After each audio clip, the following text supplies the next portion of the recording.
From the heart of America, where hard work, freedom, and faith still define who we are.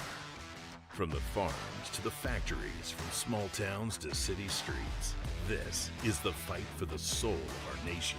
We're watching Democrats attack democracy. Do not be fooled.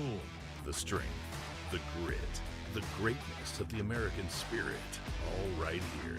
The left wanted power, not peace, but there's a resistance rising. A generation saying enough, enough. We've tried it their way, and it failed. The Steve Gruber Show with your host, Steve Gruber, starts right now.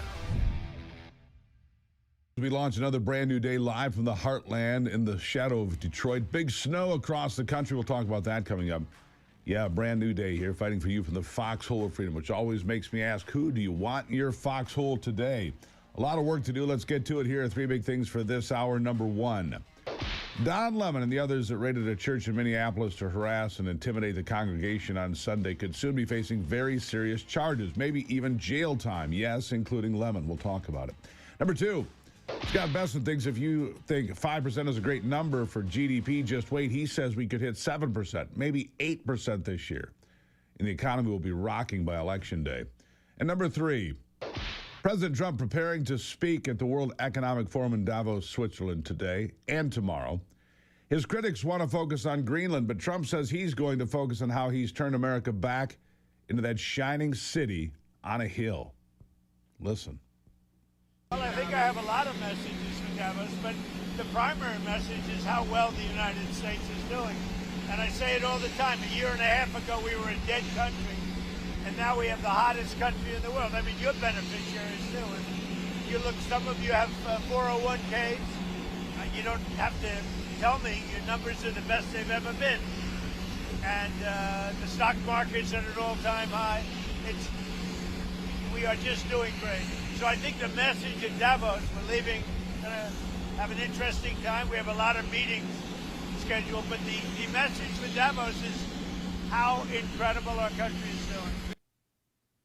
He's made it now. Air Force One was turned around shortly after takeoff from Joint Base Andrews, about 10:20 local time last night. Came back because of an electrical issue. He boarded another jet and away he went. Now, American excellence is a great thing. It's not something to be ashamed of. It's something that helps the rest of the world, too. Commerce Secretary Howard Lutnick made that clear to leaders in Davos just yesterday. Here he is. America first is the job of our government to take care of our workers, to make sure their lives are better for it. And then don't be America alone, right? But be America first. And I would suggest that policy is something for other countries to deeply consider, to take care of their own, and then we will work out wonderful relationships between us. But I want to point out, when America shines, the world shines. Close your eyes and think of a world without America in it. It becomes pretty dark, pretty darn quickly. When America shines, right? And everyone said, oh, you're going to do all these tariffs, you're going to destroy the world. The world's stock markets are up. Which ones of them? All of them. All of them. It's a concept that many European countries have failed to grasp, that you need to take care of your own countrymen first before taking care of others in charity cases, or before you spend all your time and energy criticizing others like America. It's not just European leaders who don't get it. California Governor Gavin Newsom, he's yucking it up with the socialists that he's trying to imitate over at Davos. And instead of standing for his country, he's telling Europe to join his fight against his own president, Donald Trump. It is repugnant. I can't take this complicity. People rolling over. I should have brought a bunch of knee pads for all the world leaders. I mean, handing out crowns and this is pathetic. Nobel Prizes that are being given away. I mean, it's just pathetic. And I hope people understand how pathetic they look on the world stage. I mean, at least from an American perspective, it's embarrassing. So what should Europe be doing? You should decide, the Europeans should decide for themselves what to do. But one thing they can't do is what they've been doing. And they've been playing. This guy is playing folks for fools. And it's embarrassing. Europeans think this is diplomacy and this will ultimately this is work. Diplomacy with Donald Trump? He's a T-Rex. You mate with him or he devours you. one or the other. And Europe's being people devoured? need to stand, but no, the Europeans could be if they continue down this path and process. They need to stand tall, stand firm, stand united.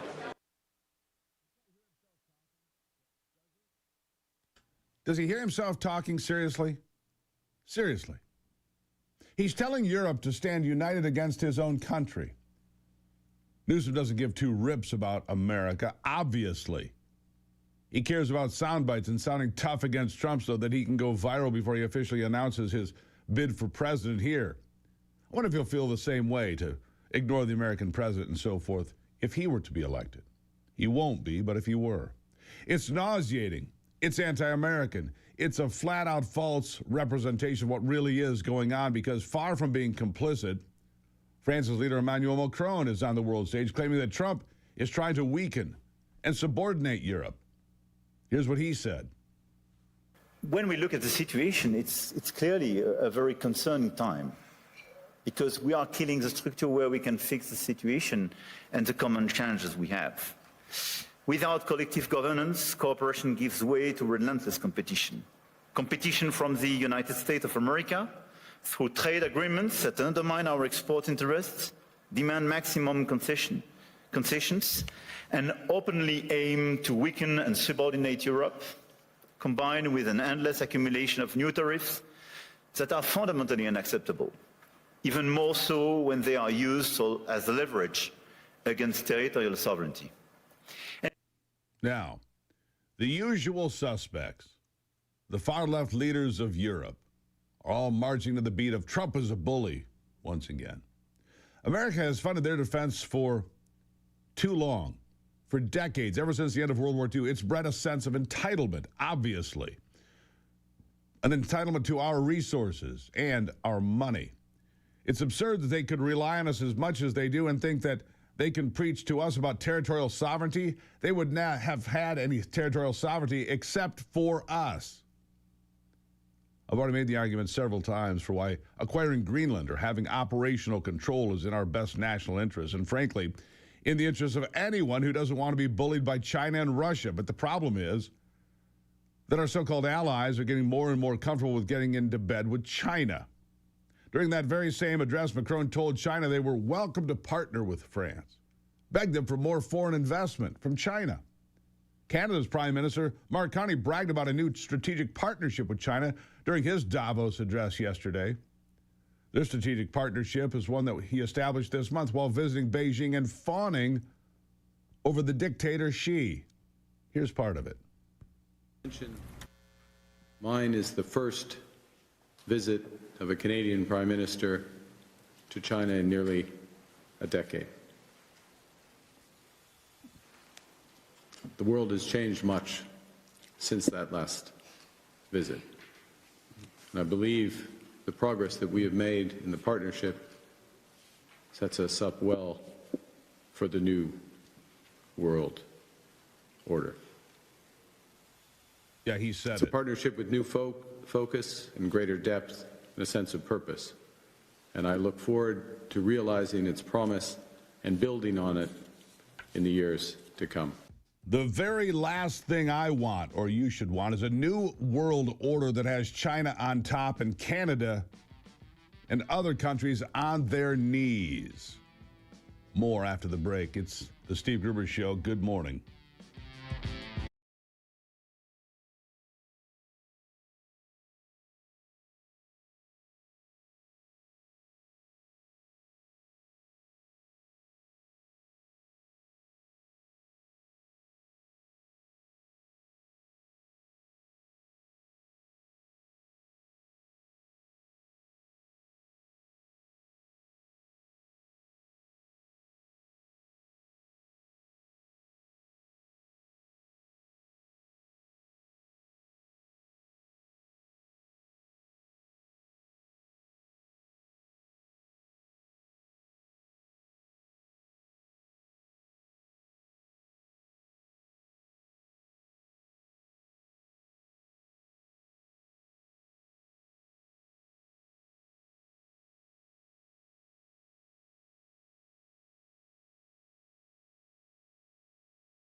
Like I said, the very last thing I want is a new world order that has China on top, and that should be a shared sentiment among all countries that are putting its own citizens first, which Carney clearly is not, an unelected leader in Canada.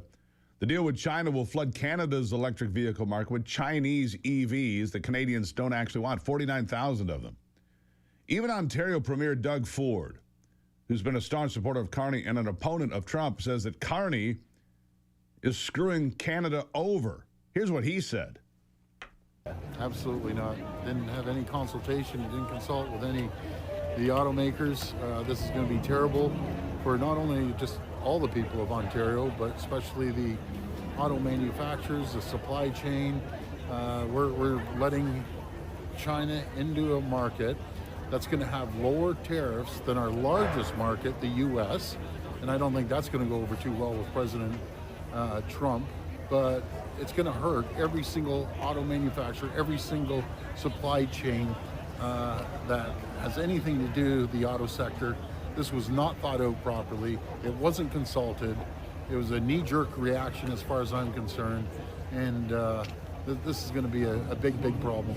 A big, big problem. Ford has been openly in opposition, vocal about it. I don't often find myself agreeing with Ford, but here's more from him that hits the nail on the head. He's right about this. They say it's only 49,000 vehicles. Folks, it's really 33% of the EV sales in Canada. And once the camel gets his head in a tent, his whole body's in the tent. And you aren't getting rid of him. Remember this speech. And yes,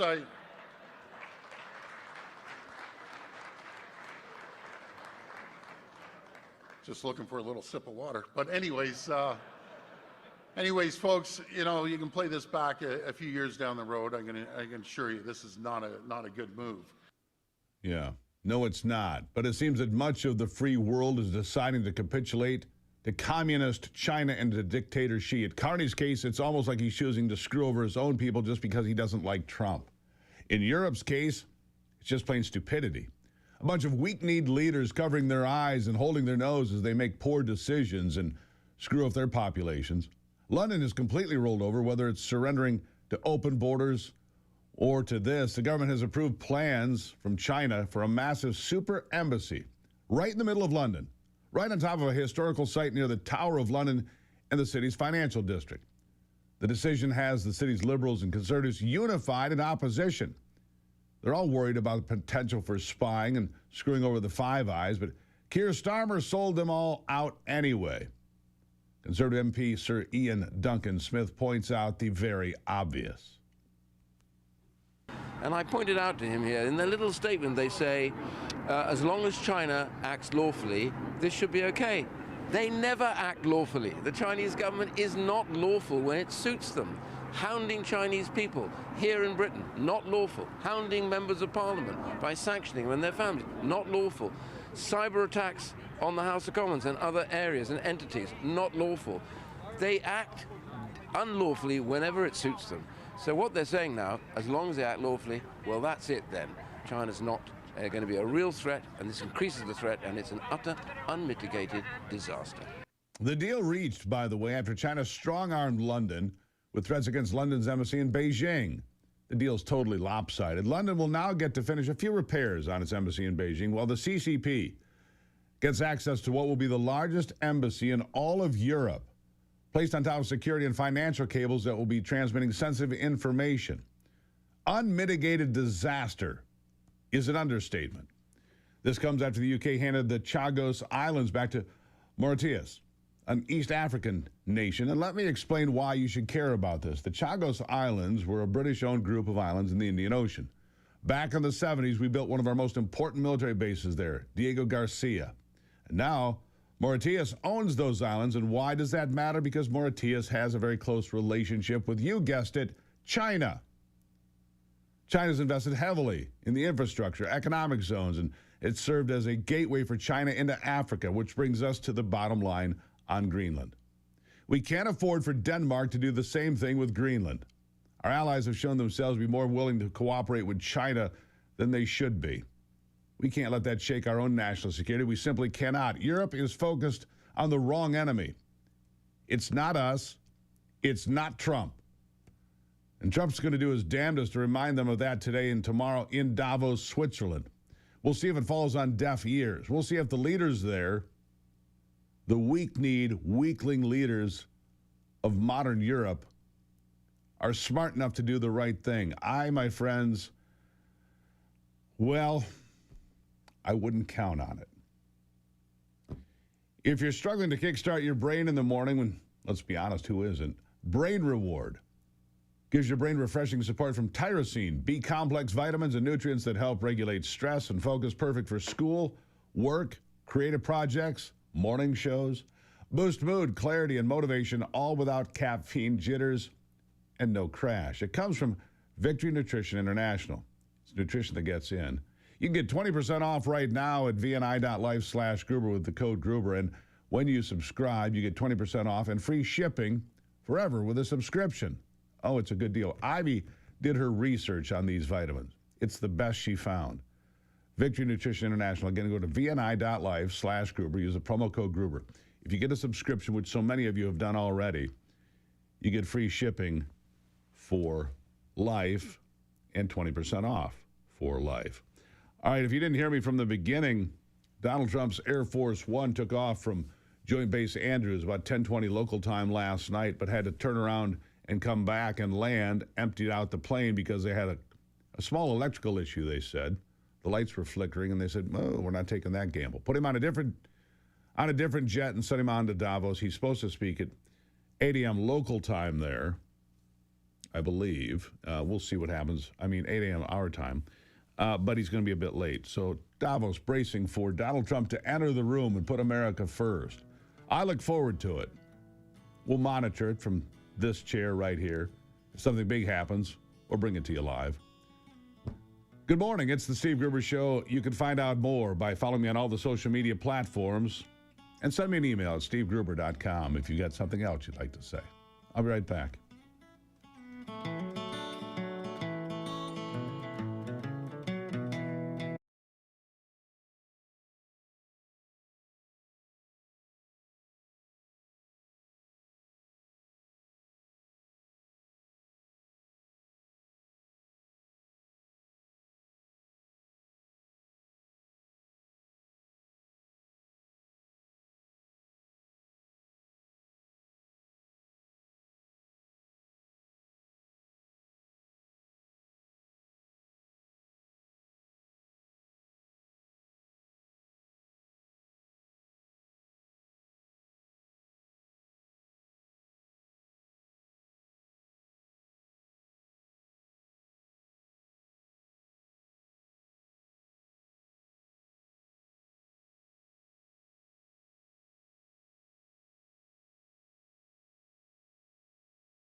All right, here's some economic news for you.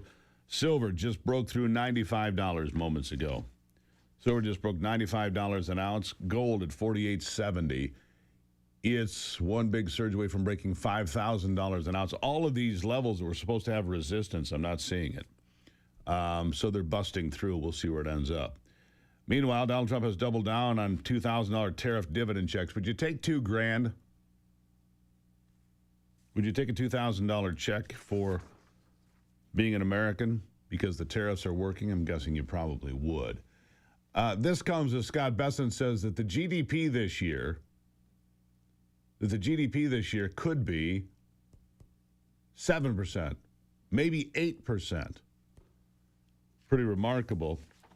And then there's another new bill being footed out there that will eliminate capital gains tax on the sale of your home. If it's your biggest asset and you want to move and you've made some money because of all the equity you have in your home, how would you feel about not paying taxes on that at all? I'd feel pretty good about that. I bet you would as well. This part of the program brought to you by Puro Vets. It's Puro Clean's Veterans Initiative, Puro Vet program empowering veterans through franchise ownership in a $210 billion restoration industry. If you're a veteran or know somebody who is, you can find out more at purovet.com. They'll put you right to the front of the line. They'll cut those franchise fees and put you in a position to build a life with your own business. Pretty cool, right?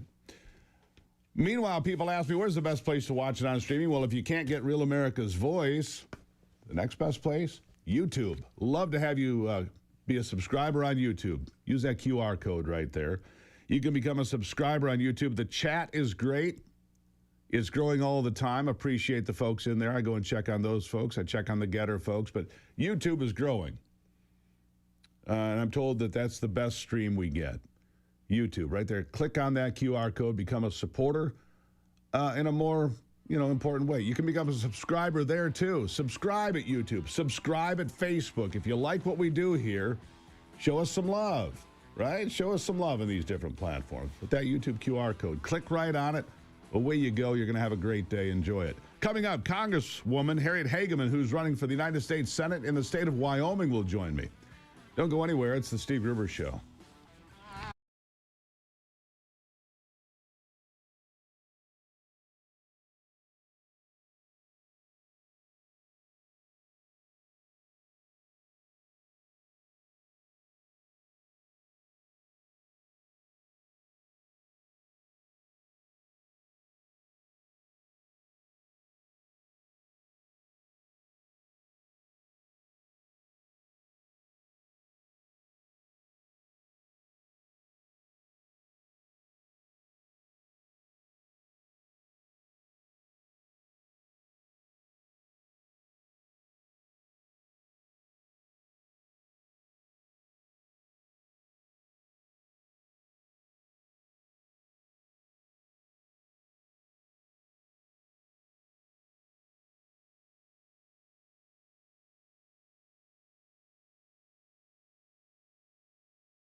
'26 midterm elections. They might seem like they're a ways away, but really, we're in the thick of it already. Races are starting to come together. We're starting to see who's going to be where. Look, I believe the Republicans will not only hold the Senate, but could expand their numbers. Could be a tougher race in the House. But my next guest is a member of the House currently, but running for the U.S. Senate seat that's going to be vacant in the state of Wyoming, Harriet Hageman. Thank you for being here. It's wonderful to be here. Great to have you here. Look, I want to start in Minneapolis. Top of the fold for a lot of folks, the war between, these agitators and these people that are targeting federal law enforcement, creating chaos, and then complaining about how that chaos is controlled. And I focus on that because you are running for Congress, for the Senate seat, leaving Congress, for the Senate seat in Wyoming. 2 open Senate seats in the state of Minnesota, and I have got to believe that the people of Minnesota, the people that have lived there their whole lives are going, what in the world is going on in Minneapolis? Mm-hmm. I think that both of those seats are vulnerable. I think it would be a really big pickup if the Republicans got one, and that's just the start. But I mean, hardworking Americans, first of all, the fraud, which I see can reach as high as $19 billion, and then all of this violence and the agitators and the problems involved. That doesn't go on in Wyoming, does it? Well, it doesn't go on in Wyoming because we wouldn't tolerate it, and most red states feel the same way, and that's why you don't see the chaos there. Number one, you don't see the fraud there, and then you don't see the chaos that is being basically, I think, ginned up in order to cover up the fraud and deflect attention from what we know is an absolutely disastrous situation in the state of Minnesota. When we start looking at all the various benefits that have been stolen over the years by a variety of groups and by a variety of different organizations, I mean, this is just a criminal enterprise run amok. And I think that the top leadership in Minneapolis and the state as well, Governor Walz, I think that they're using this as an effort to deflect attention from what is not just a failure, but I think a concerted effort to funnel money to favored groups in exchange for votes. I think it's that simple. Yeah. And I think that the mayhem is part of that. Well, it is. Create all this chaos. Paint Donald Trump as a tyrant. But, I'd like to remind the folks, it wasn't Donald Trump that deployed the National Guard to the streets of Minneapolis during COVID and shot people on their porches with paint guns because they had the nerve to be outside their houses. The governor of Minnesota, Tim Walz, did that.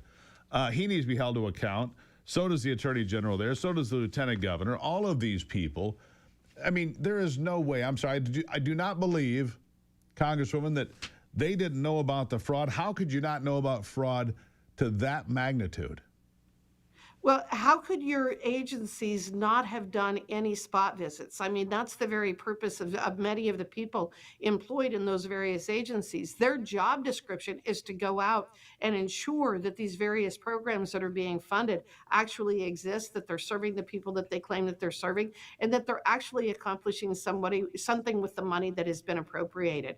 So yes, I believe that it's very clear that it was a cover-up. As you say, it comes from the highest echelons in the state. But again, it's just a matter of total corruption with the radical leftists that you see have taken over in Minnesota. And I think that that's tied in with this incredible chaos and the riots that we're seeing in the streets as they attempt to prevent ICE from deporting criminally illegal aliens. Yeah, all right. So let me ask you about the Senate. You're running for U.S. Senate.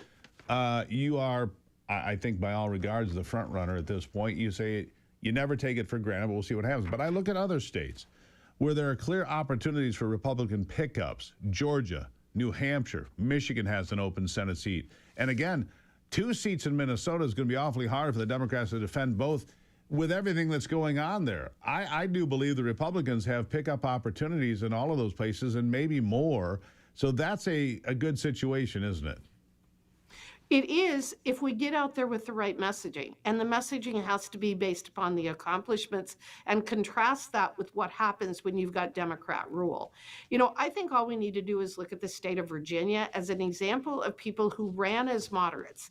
The Spanberger, she ran as a so-called moderate in Virginia. She refused to answer questions about the more radical side of the Democrat Party. Yet she just took office a matter of days ago, and when you look at her executive orders, when you look at the things that she's reversed, you look at the bills that are being introduced in the legislature, I think that it gives us great insight as to what will happen the moment that Democrats can take power. And so we have to look at protecting the U.S. House, the U.S. Senate, and we have to look at protecting in the long term the U.S. presidency, because I don't think that she is an anomaly. I think that that is who and what the Democrat Party is right now. So yes, we have to protect the Senate. We have to protect the majority. I hope hope that we can grow the majority. We also need to protect the U.S. House. But again, when you look at the level of fraud, when you look at the chaos, when you look at the efforts to prevent ICE from enforcing the law in these red states, or excuse me, in these blue states and these blue cities, I think that the American people is going to say, or will say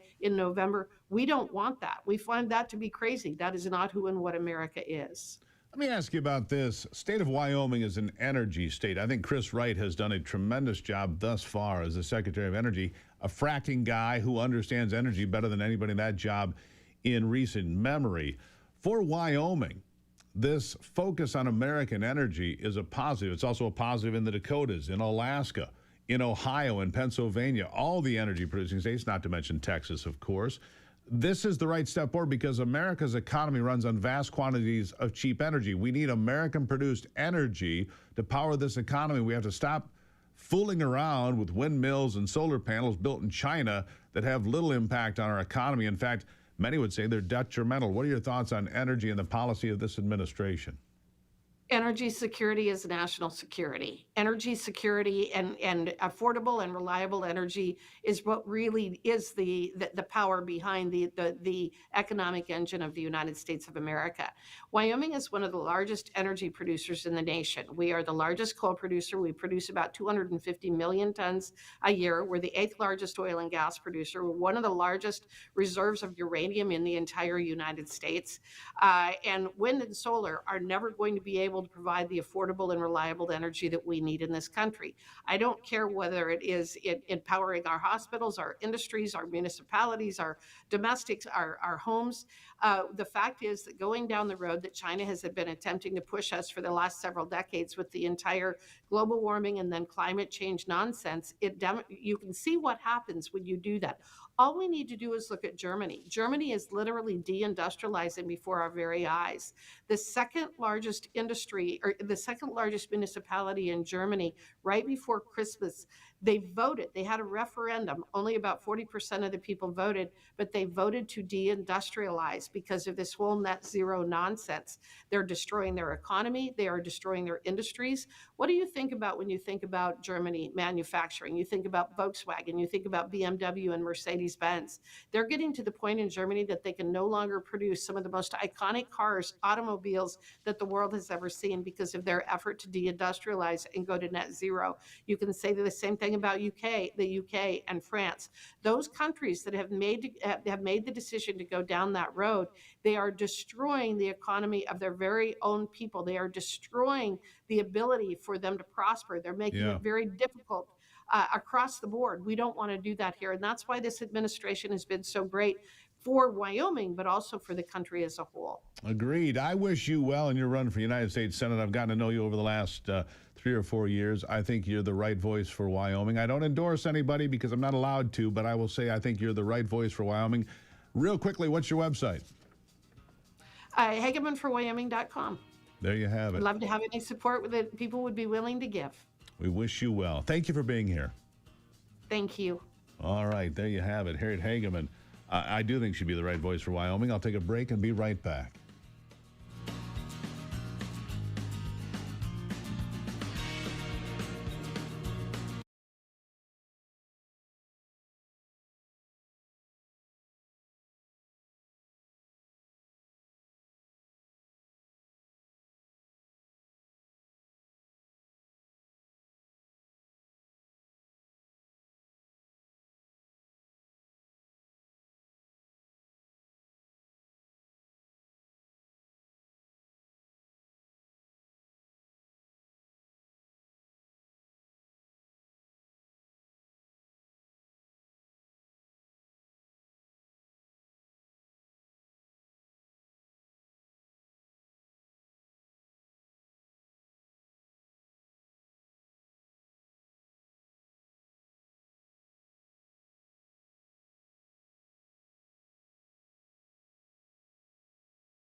Let's jump right back into it, talking about your health as we do almost every day on this program in some fashion, because your health, your well-being, it's important to me, and it's important for this country to be healthier. I mean, you look around, we're not a very healthy lot overall, but we're working on it.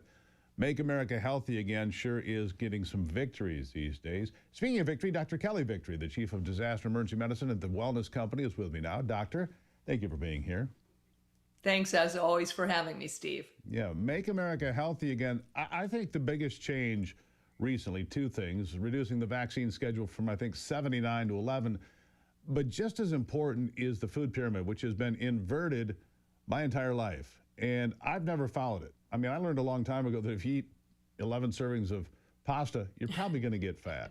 If you eat too much sugar, you're probably going to get fat. Processed food, not good. So we've been eating real meat, real vegetables, real grains, real fruits for years, but it's really gotten the attention of the country now. It's a big deal, isn't it? It absolutely is, Steve, and you were right in your lead-in that we are a very ill country. 80% of American adults have at least one chronic condition. 40% of Americans are either overweight or obese, and that tragically includes children, adolescents. 40% of them have prediabetes. This is not only not sustainable from a financial perspective, but we are relegating these kids to a horrible quality of life. So focusing on the food pyramid makes absolutely good sense, and it is imperative that we change how we have been eating and what we've been feeding our children. You are correct. If you look at what our grandparents ate, people in previous generations who were healthier, they didn't need a food pyramid. They focused on high quality protein, high quality fats, and they limited carbohydrate intake and certainly added sugar. In recent decades, it's been quite the opposite. Sugar intake has exploded. The average American diet has been far too reliant on sugar, on carbohydrates, these sorts of things, and a lot of unhealthy fats, including seed oils that we were led to believe in years past were healthy. We now know better, and this new food pyramid really focuses on those changes. Yeah, they told us that margarine was healthy too, I might remind you, one molecule off from being plastic. So real food is important.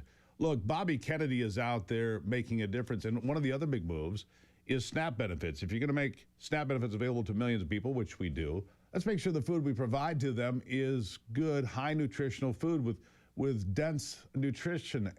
We haven't had that. We've got to get rid of the sugary drinks. I mean, I look at West Virginia, the term Mountain Dew mouth and the results of such things, absolutely horrible for human health. And so it's time to get to, again, real meat, real bread, real vegetables, real products. You know, when your bread has 27 ingredients, it's probably not bread. But if it has 4, it probably is. Yes. I mean, these are simple things to figure out, aren't they? Absolutely. And the people, the vast majority of people on SNAP benefits, on federal subsidy for food, are also on subsidies for their health care. So we are using U.S. taxpayer dollars to provide food for people. And since we are also overseeing their healthcare costs, it only makes sense that we have a vested interest as Americans in general on making sure that people are getting healthy, nutritious foods that are not helping to drive the chronic disease burden that this country is facing. So the idea of eliminating sugary drinks, chips, highly processed foods from school lunches and certainly from the SNAP benefits program makes good sense. Yeah, absolutely true. So on balance, you know, Robert F. Kennedy Jr., Bobby's been getting a lot of grief from different people. And look, I don't agree with him on everything. But on these big victories like the food pyramid, I can't help but say, attaboy, Bobby. I mean, how would you score him? I say absolutely. I don't agree with every single thing he says or does, and I'd like many things to happen more quickly. I'd like to see even more drastic changes in the vaccine schedule, for example. But the reality is Robert Kennedy has been directionally correct on all of this. that he has done through HHS. And these are monumental changes that have happened. We have just on the 20th was the end of the first year of this president's term, and Bobby Kennedy has been in place far less time than that. He's already done tremendously important things that will have a huge impact on the overall health and wellness of this country, certainly of our children, focusing on high quality foods, getting rid of processed foods, reestablishing fitness guidelines in the school system and for adults in general, getting people moving, limiting the number of vaccines that we give our kids, trying to control or regulate the amount of fluoride in the water. These are big deals. Getting artificial colorings, artificial flavorings out of our food system. Right. Stop eating, what, as you said, one molecule away from plastic. That makes good sense. And this has all been done within the first year. And I commend him for those things. Now, I understand doing some reading here. I've only got about a minute for this, but I might get on to this. The medical experts at the wellness company, where you're an important part of the staff, they created this new product, Regenerate, to help you recover from injury or intense workouts. Tell me what this is about. Regenerate is the first of its kind oral triple peptide. People are hearing lots about peptides right now, Steve. To demystify that, peptides are just short chains of amino acids, which are the building blocks of proteins. This particular oral peptide, as I said, not by injection, it's put as drops into a small amount of water. It was formulated specifically for cellular repair. It improves circulation and in addition helps with gut health, helps repair the lining of the intestine. This is great for anybody who works out frequently, is concerned about how quickly they recover their muscle strength, muscle recovery. It works at the cellular level, and I think it's a great product. Well, there you go. Another great innovation from the wellness company. Dr. Victory, as always, thank you for being here. Thank you, Steve. And there you have it. Regenerate from the wellness company, your new recovery resource. It's the first ever oral triple peptide recovery drop designed for full body healing without injections. It works by supporting the body's natural repair process through a proprietary peptide delivery system. BPC 157, a protective peptide known for supporting gut lining integrity while helping tendons, ligaments, and soft tissue. It's here to help you, and so is the wellness company. Just go to twc.health/Gruber. You can find out more right now about this great new product and all the great products. twc.health/Gruber. You're going to save 10% and get free shipping today. twc.health/Gruber. I'll be right back.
All right. So after all this talk about, healthy living and everything, I have a different sort of a headline for you. How about this? Buc-ee's. Buc-ee's, the craziest truck stop, gas station in the world, is going to build the biggest one yet in Fort Pierce, Florida. Yeah. It's going to be 76,000 square feet. Good Lord. How much heartburn can you get in one place? The company filed revised site plans and a building permit with St. Lucie County November following the state approval in April. But final approval for the project is still pending. If approved, the massive convenience store will sit at I-95 and Indrio Road, northwest of Fort Pierce, southwest of Vero Beach. Will feature 120 gas pumps, 18 EV charging stations, 700 parking spots. 700. The new location will be bigger than the one in Luling, Texas. It's at 75,000 square feet. Buc-ee's was founded in Texas in the 1980s.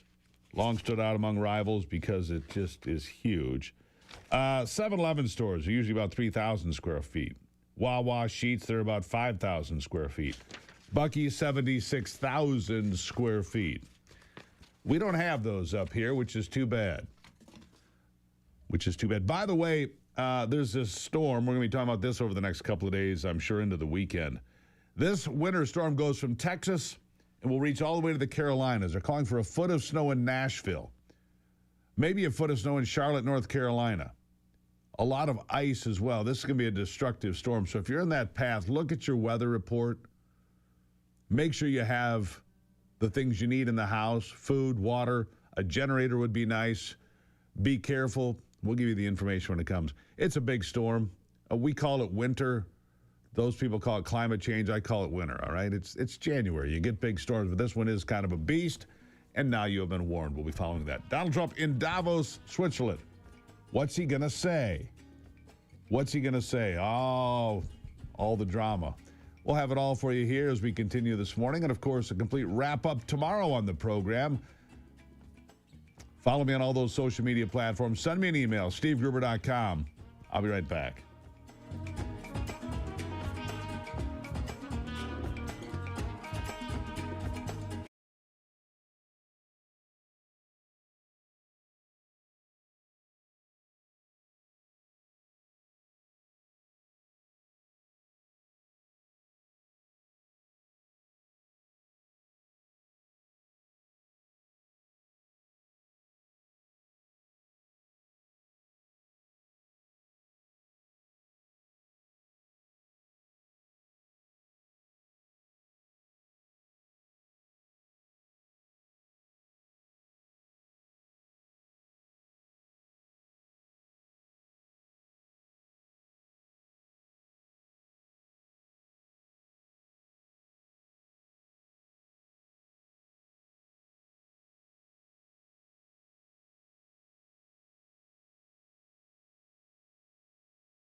From the heart of America, where hard work, freedom, and faith still define who we are.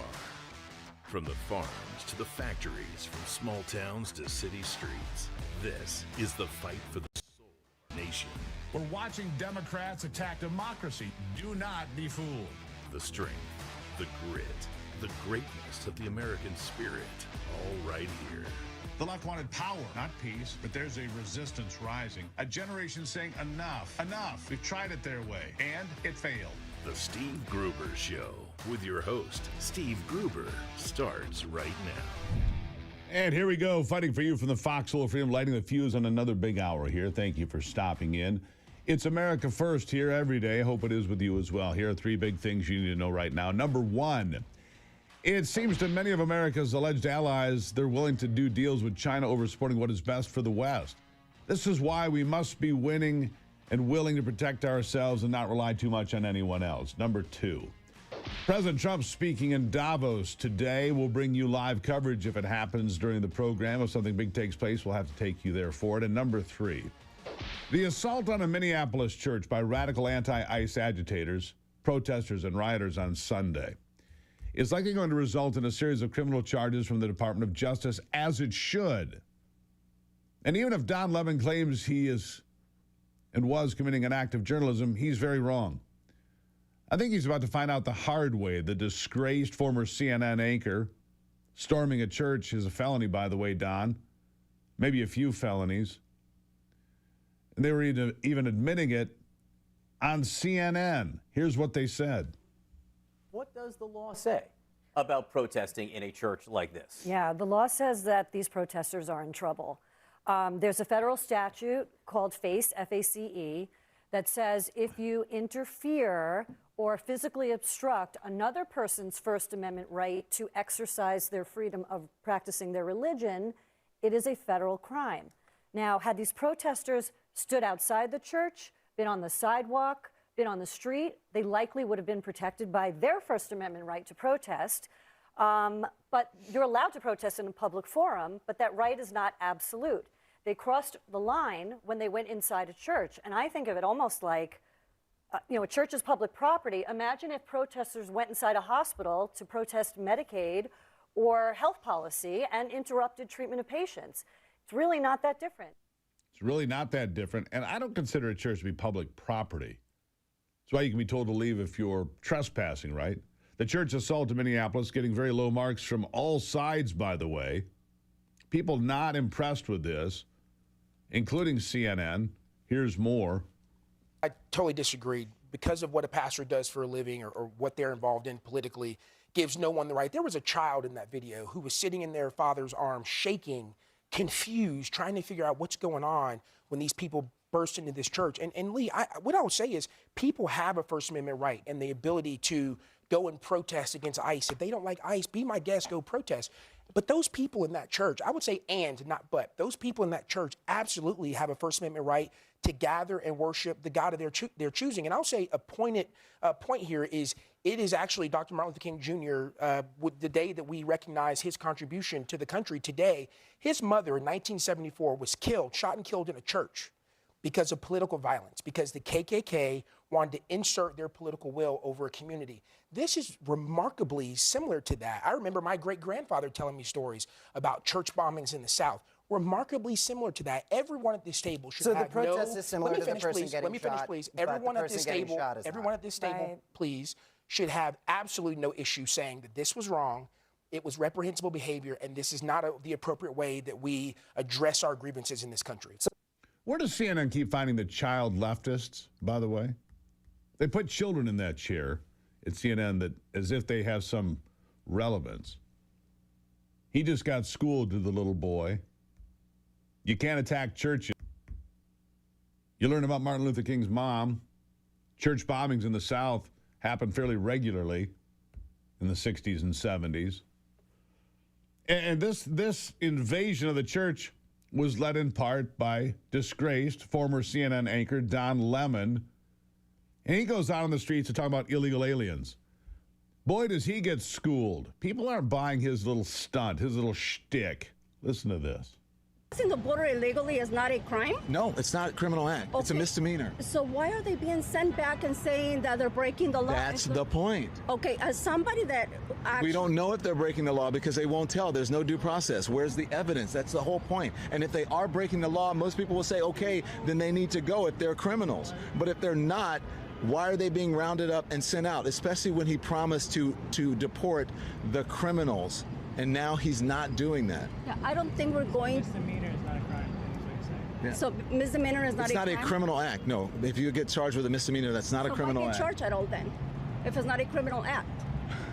Because we have different levels of crime. Everything is not the same. So it is crime. No, it's just we different have different levels of. I shouldn't say crime, but it's not. It's not a crime. You're not breaking the law. I mean, you are breaking the law, but it's not a criminal act. So it's breaking the law.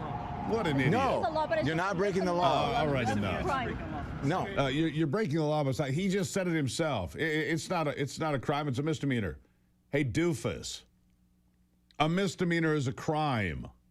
You have misdemeanors, high misdemeanors, felonies. Yeah, capital offenses.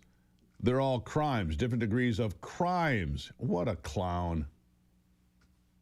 Anyhow, the whole idea, I mean, you listen to this, the whole idea that Democrats have the midterms locked up, that they're going to win and a walk away in November, and that should be reconsidered. People are waking up to this. They're going to get big tax rebates, maybe $2,000 checks because of tariffs, and so much more. Listen to this Iowa voter, somebody who was not a Trump supporter at all. Listen. There's that saying, Trump was right about everything, and that's kind of how I'm feeling right now. This breakfast conversation, our sixth visit with Betsy Sarcone, dating back to August 2023. Her shift, beyond dramatic.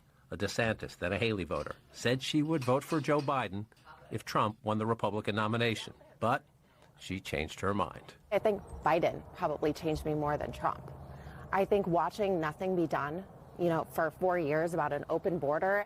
Now she gives Trump an A-, loves the immigration crackdown, just closed a big real estate sale, and thinks the economy is picking up. Sarcone laughed at Trump's 2020 election fraud claims when we first met. Another big change. I'm starting to question the election of 2020, right? He lost the election in 2020. I don't know. He lost the election in 2020. The suburbs revolted against Trump in his first midterm, and Democrats are banking on it again. But Republicans don't have to worry about Sarcone. She likes Congressman Nunn and loves that her daughters can use a school choice plan passed by state Republicans. They've done a lot of great things for us in Iowa. So think about that. There's the guy from CNN. Oh, he lost the election. Really? Based on what? The 300,000 fraudulent voters in Georgia? The ballots delivered in places like Philadelphia and Detroit? Really? We've got videotape. Anyhow, doesn't matter. He's president now, and maybe it's more important that he's president now than he was then, because what's happening now and the fact that he came in with an administration that is doing what he needs to get done to fix the damage of Biden and others, like that voter said right there. She was not a Trump supporter. She is now. She is now. Donald Trump just landed in Davos, Switzerland. We saw Air Force One. He made his way to the helicopter, so he'll be running late today. He won't make it to the podium in 45 minutes, but we'll have complete coverage for you, and I'll be right back.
All right, let's jump right back into it. Now we're keeping one eye on Davos, of course, as President Trump is there, pledging America first, right?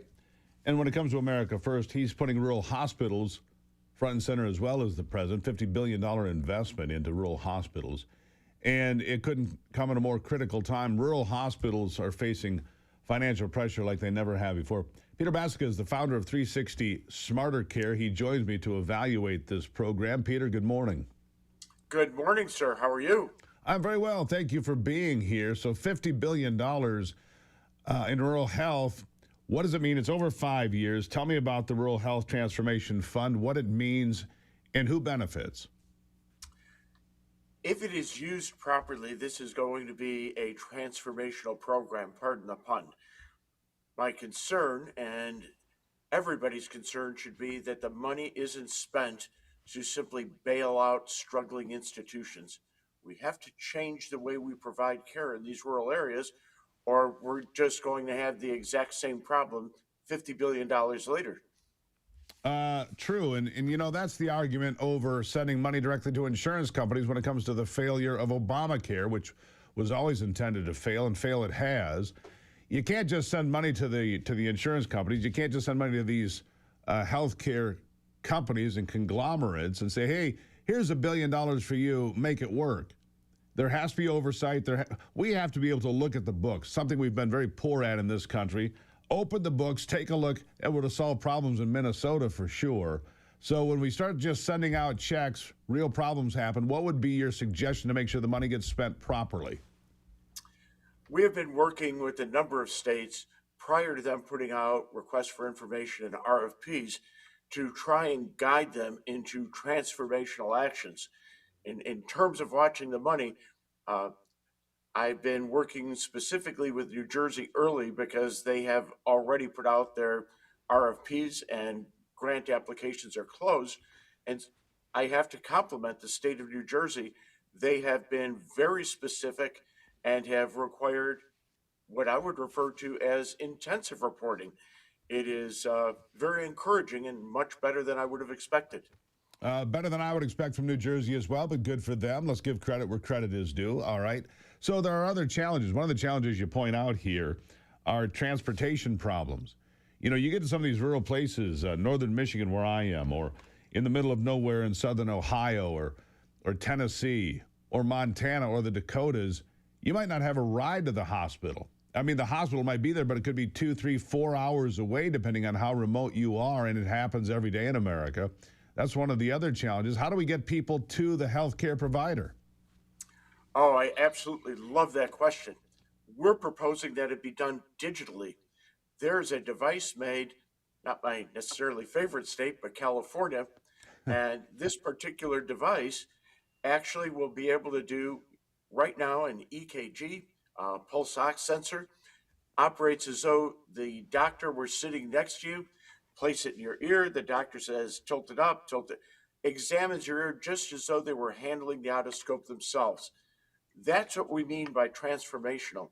We need to get some very staid institutions to change the way they do things and use technology to solve this problem and not focus on things like, let's get another helicopter or let's get another car. So that makes sense, a lot of sense. The advancement just in telehealth, I mean, there was a big rollout during COVID, but advancements are made daily, and you're talking about diagnosis and diagnostics and everything at a distance. You can do surgery, obviously, from halfway around the world with robotic surgical equipment now, so that doctors that don't even live in the United States potentially could do surgery in the Dakotas or wherever they might be. So this technology, this is AI being used correctly, which is a good thing, right? It helps keep people healthy. Look, I wear a ring every day, this Oura ring that tells me how I sleep. There are other devices like that. Look at you. You wear one too. Look, these devices are available to people to monitor their blood pressure, their blood sugar, other variables that might contribute to poor health outcomes. We need to capitalize on that, don't we? Absolutely. Our company has the ability to turn that data dump into actionable technology. In other words, we could look at you, and let's say you are a diabetic, Steve. The doctor for you, based on all of your medical metrics, says that he wants to know, she wants to know when your A1C, your blood sugar is over a certain level for a certain number of days. We can scrape that data from your phone, notify the physician's office so that we get a proactive call coming out of the doctor's office to see how you're doing and why you're doing something. In the example of being a diabetic, we like to use a simple phone call. Steve, your A1C has been off the charts for 3 days. What's going on? Well, I'm on vacation. I'm in Puerto Vallarta. I'm on my 5th pina colada. When I get back home, I'll get back on my diet. Horrible plan, Steve, but we understand. The converse is, I've been watching it religiously. No matter what I do, it keeps going up. We need to get some blood work. Let's get you checked out before you end up in the emergency room.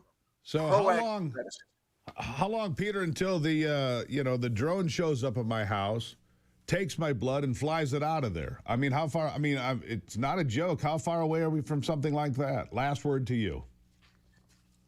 That is coming. That is coming. The future of medicine is changing radically, and the way medicine is practiced today won't be recognizable in a decade.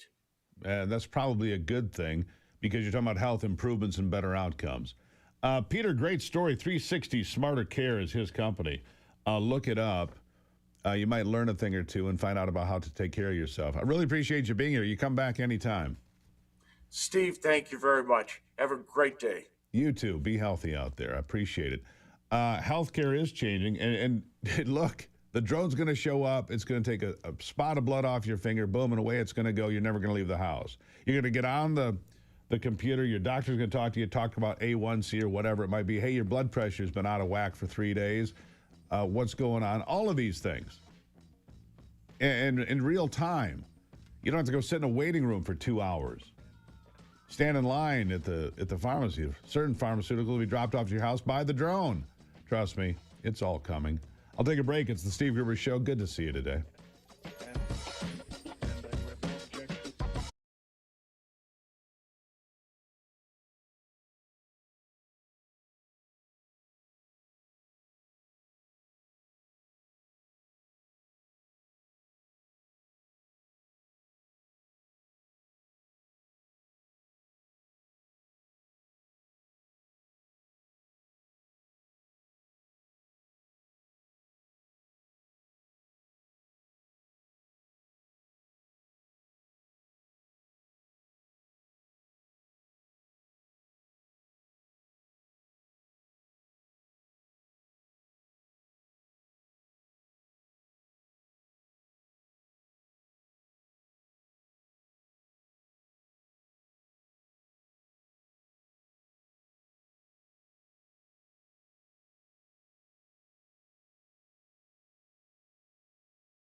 All right, staying with the topic of your good health, I played this soundbite for you yesterday from an emergency room physician.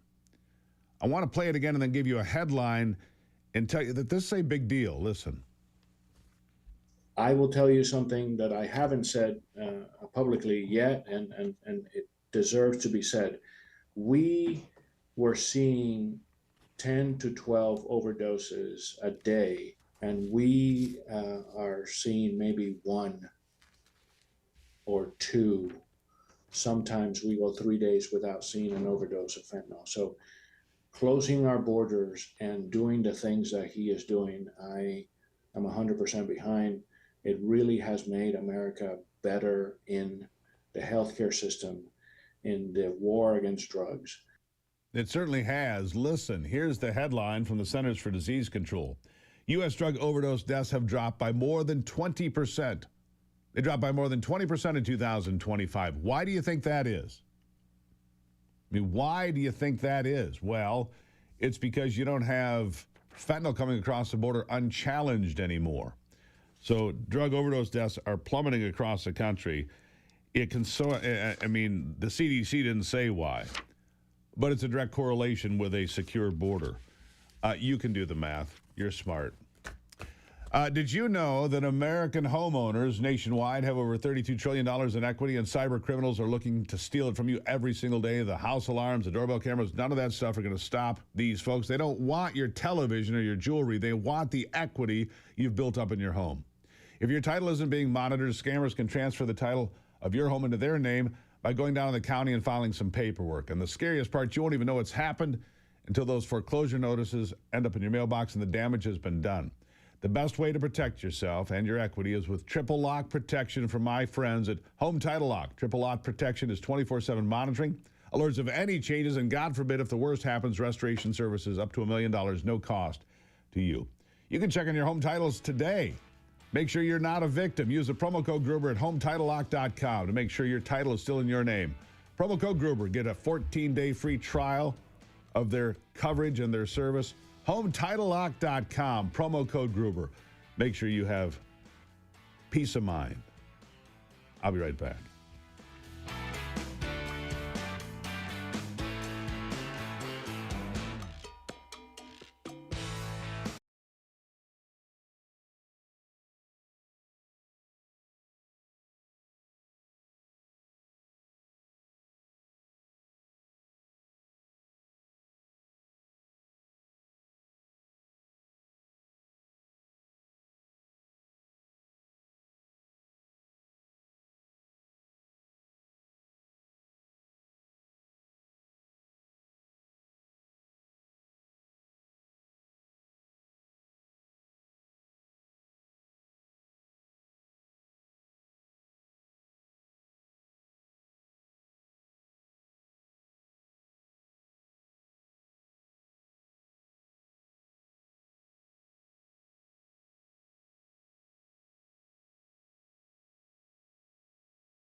You know, I am old enough to remember wage and price controls from the 1970s and what a disaster they were when government gets, too big for its britches, as my mother used to say, and we come wading in and trying to dictate how the economy is going to work. It never works, by the way. Look around the world. When government gets too involved with the economy is, well, questionable. Socialism like that never works. My next guest says a great health care plan would be even greater without those same sorts of price controls. Pete Sepp from the National Taxpayers Union joining me now. Pete, good to see you. Same here. All right, price controls. I'm old enough to remember what a failure and disaster they were in the 1970s. And that was a Richard Nixon thing. It was terrible, right? And here we are. You know, no old bad idea is bad enough to not try it again, it seems to me. Where am I wrong? You're not wrong at all. Nixon even admitted it. If you care to listen to one of the tapes and his discussion with John Connolly in the Oval Office, he said, the trouble with price controls, even though we're going to do them, is that the expletive deleted things don't work. And he was right, even though he was wrong in implementing them. President Trump's great health care plan is veering in that direction by linking U.S. drug prices to a foreign index of what countries that have socialized medicine systems pay for our drugs. Big mistake. Number one, it's going to crush the innovation that is actually saving taxpayer dollars. The more blockbuster drugs we bring online, the fewer hospital stays, surgeries, and doctor visits we have. That cuts costs in government-funded healthcare programs.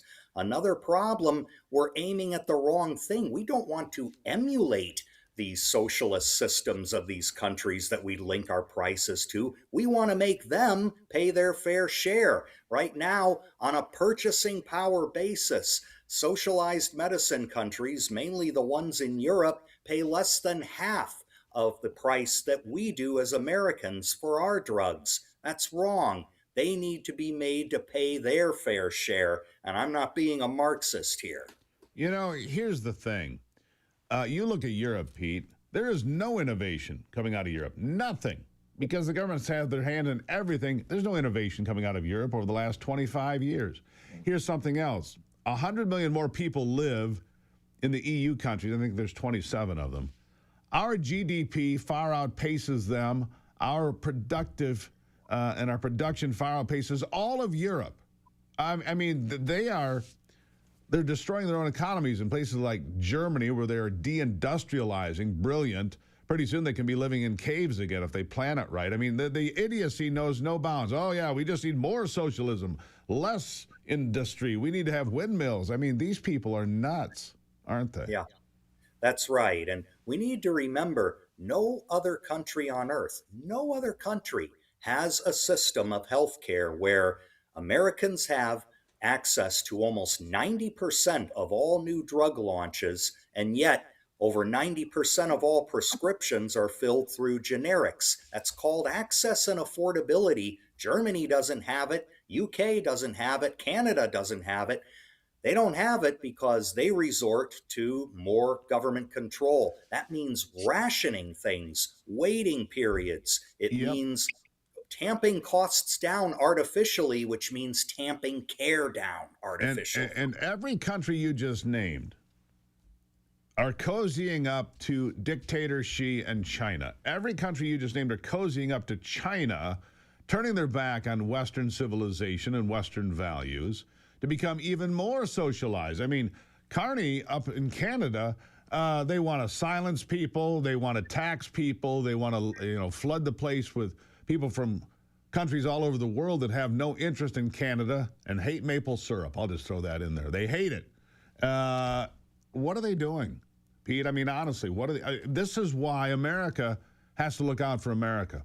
We cannot be tethered to the sinking ship of Europe or even Canada now. I mean, these are countries that are imploding, in my estimation, on a variety of fronts, including the financial front and how they do price controls and how they dictate pharmaceuticals and healthcare. That's just one part of the problem, isn't it? It is. It's all the taxes and spending that these systems engage in. You look at France, they have historically had a tax burden as a percent of their economy about twice as high as ours, and yet their crisis with retirement and entitlement programs is happening now.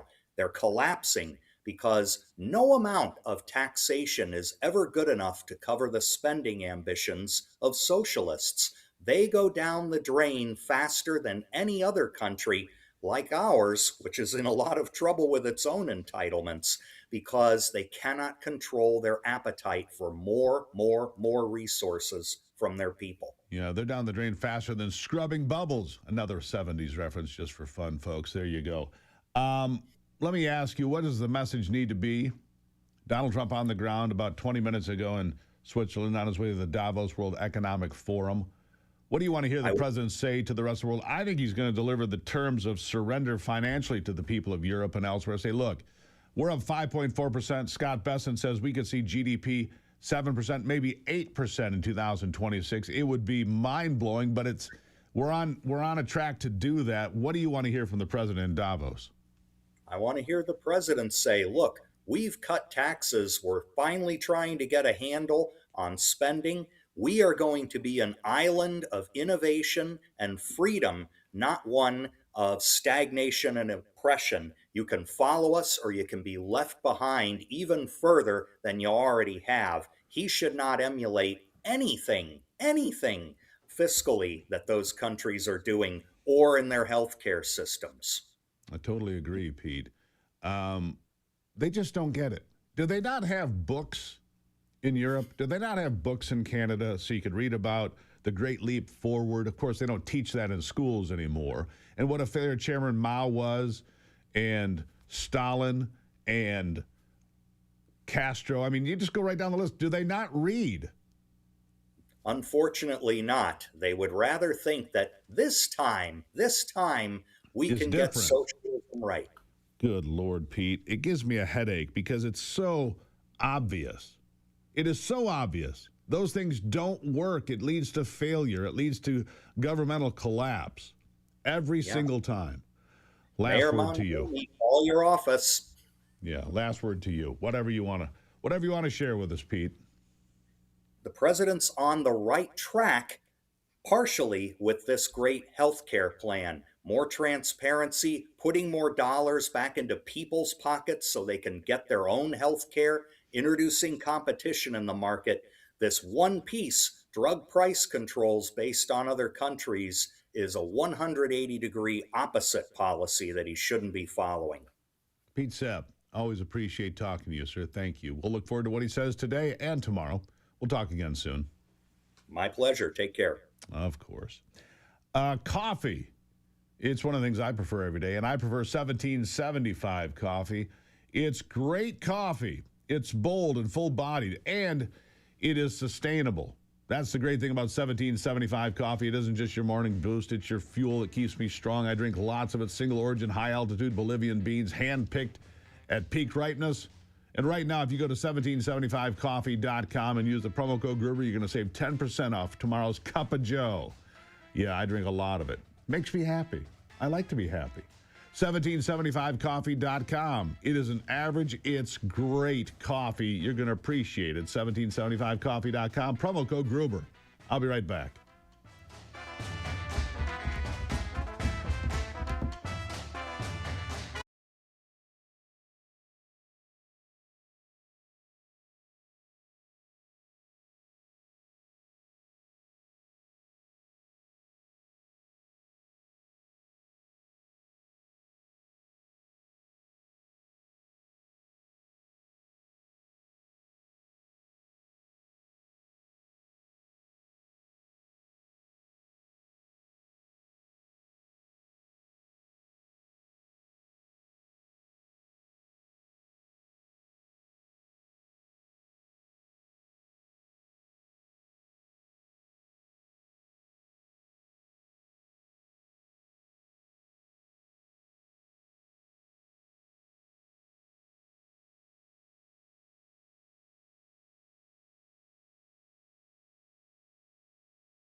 You may have noticed there's a couple of things going on in the world. Venezuela, Iran's got issues.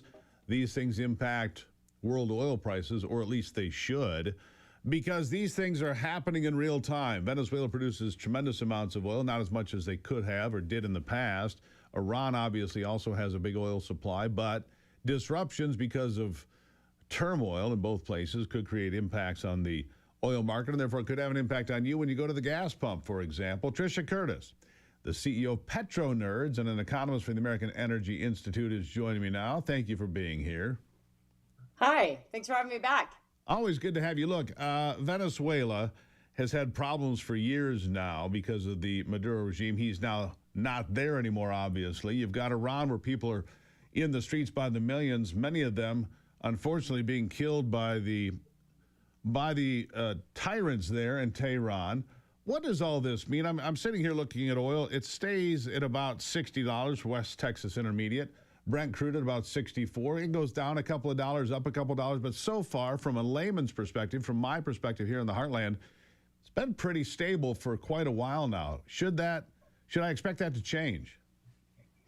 You know, no, you're absolutely right in that it has been stable. And I think that's something that people can kind of, I don't want to say take to the bank, but they can say, you know, we talk about oil price volatility. We haven't had a lot of oil price volatility, right? It's actually relatively stable. However, I would say the market has got this wrong. I mean, you know, this very effective seizure of Maduro in early January should have brought prices up, not down.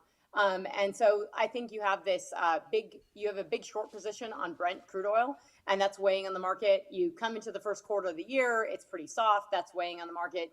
And then you have all these illicit and sanctioned barrels on the water. And so I just want to point out to listeners that all this oil on the water, that if you listen to the stock market stuff that they talk about, and they say this is weighing on oil prices, this is all Iranian crude and Russian crude and Venezuelan crude, all sanctioned crude oil. And so, of course, you're going to have this sanctioned crude oil on the water because it's going through Russia's shadow fleet and it's looking for a home. But that doesn't mean that the stock build on land is corresponding. It's not. So I think we have a disconnect in the market. And I would say that while oil prices are steady, we should have seen a higher price spike, especially with the protests in Iran. I mean, you're looking at 3,000 to 20,000 deaths on estimates and an entire internet blackout. Correct. I mean, this is horrific. And so, yes, they produce 4 million barrels a day. Oil prices should be higher. Yeah, well, okay, so here's my question, because I believe if history is, if I'm right about this, America became the number one producer of natural gas about 2007, the number one producer of oil about 2018.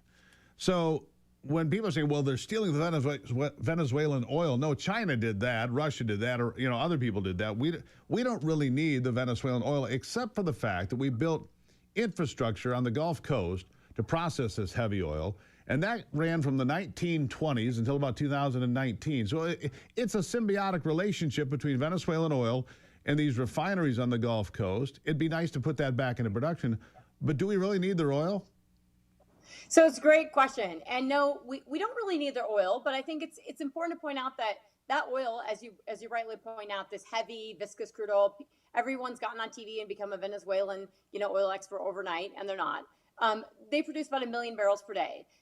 It is this heavy viscous crude. And so the refineries in the Gulf Coast, as you point out, are really well suited for this because they have coking capacity that can process this crude. The most sophisticated refining sector in the entire world is in the Gulf Coast. However, we don't need the oil.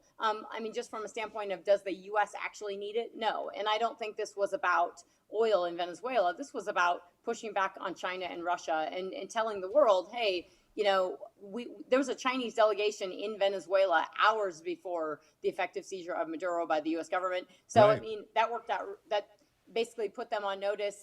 They were there. The Chinese they basically get their repayment from Venezuela in oil severely discounted. So, no, this is about China and Russia. This is not about oil, and we don't necessarily need it. I would say that sorry, go ahead. I was going to say there's one country you have not mentioned that I think is hurt by this more than any of the others. That's Cuba, because almost 100% of its oil came from Venezuela. Cuba could topple financially without a shot ever being fired because they're beholden to Venezuelan crude. And as you point out, I think we've captured, 6 oil tankers, something like that. Every time one of these Ghost Fleet tankers is apprehended by the United States Coast Guard or other members of the military, the impact on Havana is more severe than on anybody else. Yeah, it is. And so, I mean, I think you heard that. And that's why if you were listening to actually Trump's comments, especially on Air Force One after Maduro was captured, that's you were hearing about Iranian protests and you were hearing about Cuba falling, not because the U.S. government was going to get involved in Cuba necessarily, but because of their economy and because their lack of access to oil. So you have to realize that all these governments, Venezuela, Iran, Russia, China, they're all propping each other up and they're working together. And so Cuba's a part of that. And, I don't think you have to, remind people, well, maybe you do, of the Cuban Missile Crisis and Russia's role in Latin America. But I mean, these are really serious things where we think about, is there an influence? And there is an influence. But I would also, caution people to realize that, you can remove some of these shadow fleets and you can remove some of this, but they have a lot. Russia has a very sophisticated network that they've been really able to go around sanctions, and because they have a sophisticated shadow fleet where they can move Venezuelan crude, where they can move Iranian crude. And you can take a few off of these, but in order to really do it, you need to take several off. And this is where I would just like to say is that the U.S. economy can handle slightly higher oil prices. $60 a barrel, is not high, but we could take 70. And I think it's really important at 13.87 million barrels per day that the U.S. is producing. We are the largest oil and gas producer in the entire world by a wide margin. And we should lean into that. I just heard that Howard Ham is going to stop Harold production Ham, in the Dakotas. I'm sorry. Because the price isn't high enough right where it is right now. You need another $10 boost on the barrels for it to be where it needs. I'll give you the last word. Yeah, so Harold Ham, he said he's going to not drill in North Dakota. We saw this in 2009, right, when they lifted rigs up and they put them back down. But I'm not overly concerned about that. I mean, they're a private company. He's making a statement. Harold Ham was also getting into Argentina and Turkey. But I would say honestly, look, I think it's really important is that we don't need $85 oil for U.S. shale to work. No, but it would be great to have 70, and it wouldn't hurt the U.S. consumer either. So I think we have to realize that when you're the largest oil and gas producer in the world, it's okay to have slightly higher oil prices. Yeah, a little bit more, not a lot more. Greatly appreciated, Tricia. As always, you're brilliant. You are a petro nerd. God bless you, and thank you for being here. Thank you so much. Thanks for having me. I'll be right back after this.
All right, time to check out on sports with my good friend Brock Palmbush. With a look at sports, I'm Brock Palmbush. There were 7 games in the NBA last night. Winners included Chicago, Miami, Phoenix, and the LA Lakers. In top 25 men's college basketball, number 3 Michigan, number 9 Iowa State, and number 10 Michigan State won, but 4th-ranked Purdue was upset by UCLA on the road 69-67. In the NHL, there were 8 games. Winners included Montreal, Tampa Bay, Winnipeg, and Los Angeles. In baseball, Carlos Beltran and Andrew Jones were elected to the Baseball Hall of Fame yesterday. They will be joined by Jeff Kent this coming summer for the induction ceremonies in Cooperstown, New York. And at the Australian Open Tennis Championships in Melbourne, men's top seed Carlos Alcaraz won to move on to round 3. Women's top seed Aryna Sabalenka and third-seeded American Coco Gauff also advanced to the 3rd round. That's a look at sports. Back to you, Steve. All right, Brock, I have questions. I often have questions. Uh-oh. The Bills. They fire this guy. First of all, they're late in the season to fire anybody, and they do it, and I just don't get it. You're talking about Sean McDermott, who was let go earlier this week. I am. After 9 seasons, they lose in overtime to Denver on the road in the divisional playoff. Maybe they got screwed on a official's call late or in overtime that might have set him up for the winning field goal. Instead, it turned out to be an interception, and then Denver went down and scored. There's got to be something else going on that we don't know about. That's what I think. He'll get hired. It won't take very long either, will it? Well, there's 6 openings left now because 3 of them have been, or 4 of them have been filled right now. Hard to believe.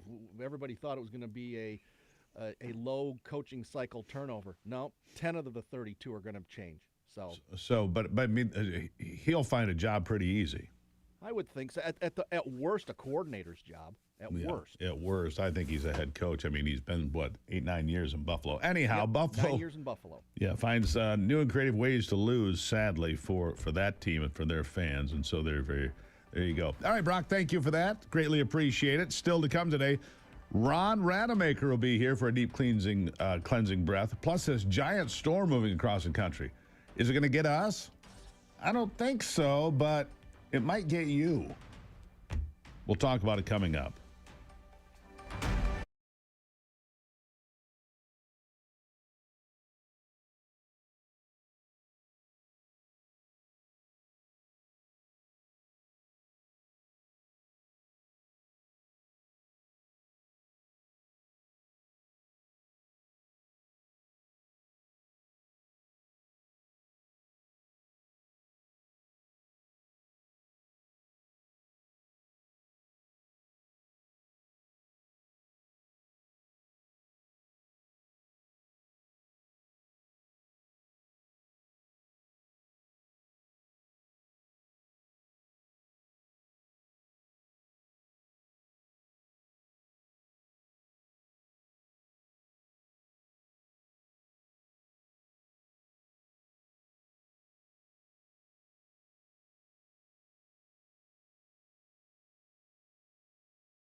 From the heart of America, where hard work, freedom, and faith still define who we are.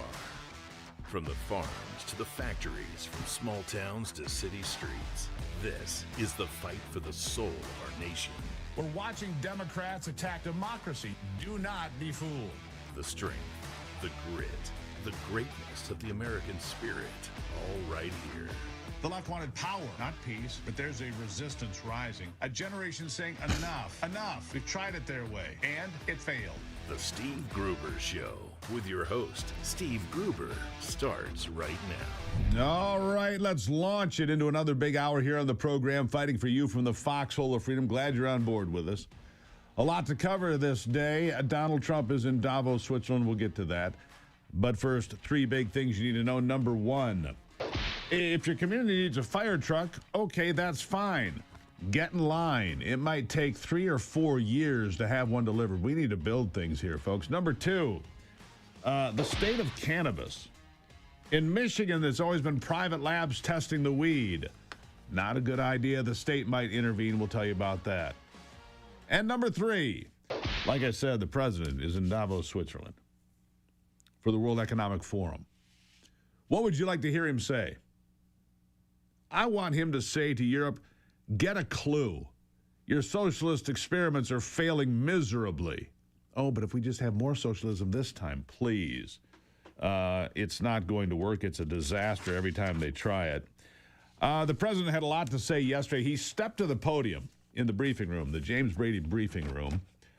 Big surprise for everybody there. The president stepped out, talked for a long time right in the middle of America's Voice Live, the program I do on Real America's Voice, every afternoon at 3 o'clock Eastern. He says $19 billion. $19 billion is how much money they cannot account for in Minnesota right now. Listen. Nobody talks about the fact that $19 billion at a minimum is missing in Minnesota, given to a large degree by Somalians. They've taken it. Somalians, can you imagine? And they don't do it. A lot of very low IQ people, they don't do it. Other people work it out, and they get them money, and they go out and buy Mercedes-Benzes, and they come from here. They have no money. They never had money. They never had a life. They never had a government. They never had a country, because there's basically no country. Somalia is not even a country. They don't have anything that resembles a country. And if it is a country, it's considered just about the worst in the world. They come here and they become rich, and they don't have a job. I was told that Ilhan Omar is worth $30 million. She never had a job. She's a crooked congressman. Yeah, he likes taking punches at her whenever possible. He then went on and outlined what ICE is really doing when it comes to people being in this country illegally. Not just the ones that came legally and are stealing from us, but those that are here illegally, as we have all of this blow up over ICE doing its job and enforcing removal orders. You know, like the 5 million plus that were removed by Barack Obama, and it was perfectly fine with everybody. Now, suddenly, because Trump's removing criminals, it's a problem. Here's what he said about that. People, vicious, many of them murderers. These are all out of Minnesota, just Minnesota. I say, why don't you talk about that more? Because people don't know. Do you want to live with these people? International murder. These are people that are living, they're apprehended and either put in jails in their country from where they came, and the countries respect us, and so they actually put them there. In the old days, they didn't respect our country. Biden wouldn't do this because he let them all in. You know, if you didn't have open border policies of Biden, none of this, all of the things that all of the time that we spend talking about Minnesota and everything else, most of them are coming from out of the country. And it's been caused by a previous administration. Look at this, one after one. Boy, these are rough characters. Yeah, rough characters. I mean, he was up there for a long time. When he comes in, and he has this propensity to come in that 3 o'clock hour when I'm on the air, and it's always, is he going to talk for 5 minutes, 10 minutes? In this case, he talked from before the program, so like 2:40 Eastern time. For almost an hour, he was in there. Because after he gives his comments, of course, he takes questions. And they kept thinking, well, one more, and then one more, and then one more. Anyhow, he is the most transparent president of my lifetime. Takes more questions, has more comments, has more interaction with the press, even though much of the press hates him. He does it anyway. He's out there for all to see. Love him, hate him, doesn't matter. He is out there for all to see. And speaking of him being at Davos and being on the world stage, he made a comment about the United Nations. Clearly, the president feels about the UN the same way I do. Here it is. Do you want your Board of Peace to replace the UN? Well, it might. I mean, the UN just hasn't been very helpful. I'm a big fan of the UN potential, but it has never lived up to its potential. The UN should have settled every one of the wars that I settled. I never went to them. I never even thought to go to them. They should be able to settle those wars. They don't. I believe you got to let the UN continue because the potential is so great. Potential is so great. The results, horrible. United Nations has one job: stop war, stop killing, and that's the number one thing on its list. I don't believe the UN's ever stopped a war or a genocide or a massacre. The organization's been an abject failure of what it is supposed to do and be. That's my opinion. Meanwhile, I think Howard Lutnick laid the groundwork for what President Trump's going to talk about today. And that is that the whole world, ever since the end of World War II, has taken advantage of this country and have viewed the American taxpayer. We send goods, we send equipment, we send money, and when we say, hey, don't do this or that, they give us the finger. Where am I wrong? Howard Lutnick laid a preview of, I think, what the president's going to talk about. He did that yesterday. Here it is. Prior to Donald Trump taking the helm of the United States of America, the world was taking the piss out of us, right? And we were exporting the power of our economy to the rest of the world.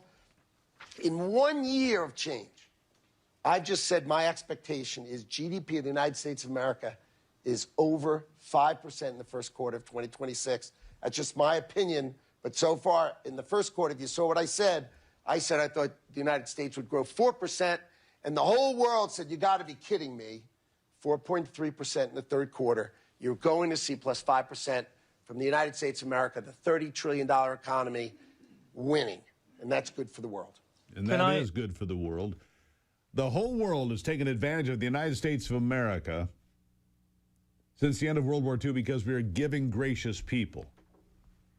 Not only have we given tremendous amounts of money and equipment and opportunity and hope to the world, we've taken in millions and millions of people. And we've seen the result of that more recently. When you're reckless about who you allow in, the results are terrible. When you're reckless about who you invite in, you give them a place to stay, you give them food to eat, you give them an opportunity for an education or a job or a career, and then some of them turn around and rob you blind. Hello, Minnesota. Well, enough already. Coming up, Ron Rademacher will be here. We're going to talk about this beautiful cold winter in Michigan and in the Midwest. Ron will be back with us in a moment. You're going to enjoy it. Stay there.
I feel like I'm getting cheated today.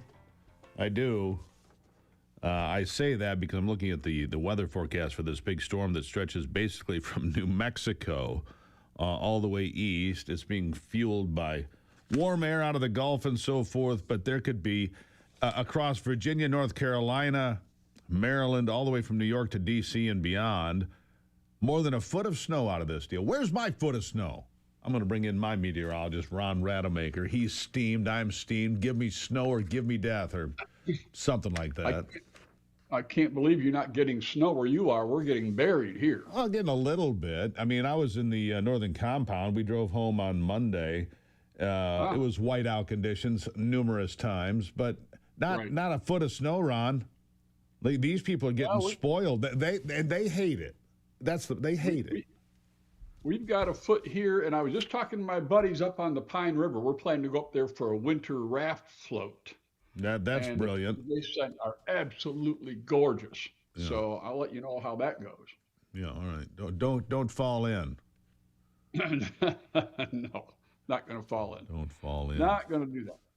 So I got a couple of shout outs for you. We were at the Outdoor Sports Show in Kalamazoo last weekend, and Bill Zeman came by, said hello, and he said, "Please, Steve, find another radio station."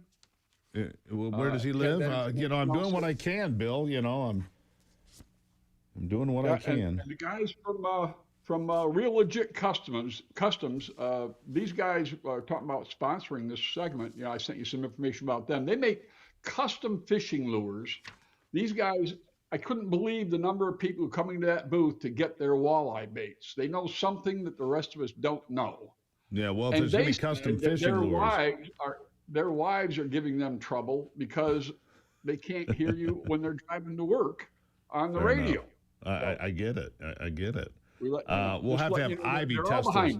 Ivy will need to test those fishing lures. That's all I'm saying. Show you and I how it's done. Yes, I don't doubt that for a second. Yeah. So that was all going on down there. We had a good time down there. I don't know about a foot of snow where you are. Right. But they do have it in Marquette. They're going to do that famous Nequamanon ski marathon. This is another one of those that you and I are no longer allowed to even think about doing. It's one of the ruggedest point-to-point races apparently in North America, and they do it on skis. So they've got trails, they've got across lakes, down roads, down hills. Not me, but it's supposed to be one of the premier rugged remote ski trails in the entire country. So they've got snow. All right, that's good. I want that snow. to be They're going to successful. do Champions having their lantern-lit snowshoe hike at Van Riper State Park. And if you've never been to that part of the state, I'll just tell you, the Big Boy Trail is down the road at Craig Lake. Craig Lake is one of the last true rustic lakes in the state, and that is where the real Big Boy Trail is if you want to get out on snowshoes. All right. Well, I don't. For you, Steve, there's the Detroit Auto Show. There you go. Now let's warm up with that. You can warm up with that, and there's another one that's indoors. I picked this just for you at Meyer Gardens. The Orchid Show is this weekend. Well, by the way, that is a wonderful place. Meyer Gardens. Yeah. Yeah. Wonderful place. Yeah. So they've got that going on. Another one of the big events that goes on every winter for those people who do want to get out and snowshoe, because some people do. Over at Hartwick Pines, they're having their snowshoe clinic where you go in and they teach you how to make snowshoes, and you buy the materials there and you end up making your own pair of snowshoes. So that's going on over at Hartwick Pines. And then back to the UP before all is said and done. I don't know if you saw it on the sheet, but up in Hancock. I see it. Hike and Pava Midwinter Festival kicks off with the Polar Bear Plunge. Look, I ice bath 3 or 4 times a week now, right? But I still think being out there has got to be more brutal than the ice bath at the gym. I just it's got to be more, right? Well, I would think so. And you're ice bathing at the gym. This is some sort of penance. No, I mean it's a health thing. I mean, ice bath and then to the steam room. Ice bath for about 7 minutes. I was doing it longer, and then they said there's really no benefit after 7 minutes. So, all right, so I do my 7 minutes. It's brutal for the first minute and a half, and then you kind of get used to it. So when you do the you're going to Hancock, I assume you're going to send pictures of you in the Speedo, that red, white, and blue Speedo you have, and do the polar plunge. Right. You can count on that. Yeah. I have done a polar plunge before inadvertently in the Looking Glass River. And of course you I have. can tell you, it is brutal. I mean, the breath goes out of you. The pain is physical when you hit that water. And then the fear hits you because the water's moving so fast in a river that if you don't make your move, you'll get swept under the ice. And it goes downhill from there. Yeah, So, you know, when I lived in Montana, we feared river ice because it'll have thin spots in it.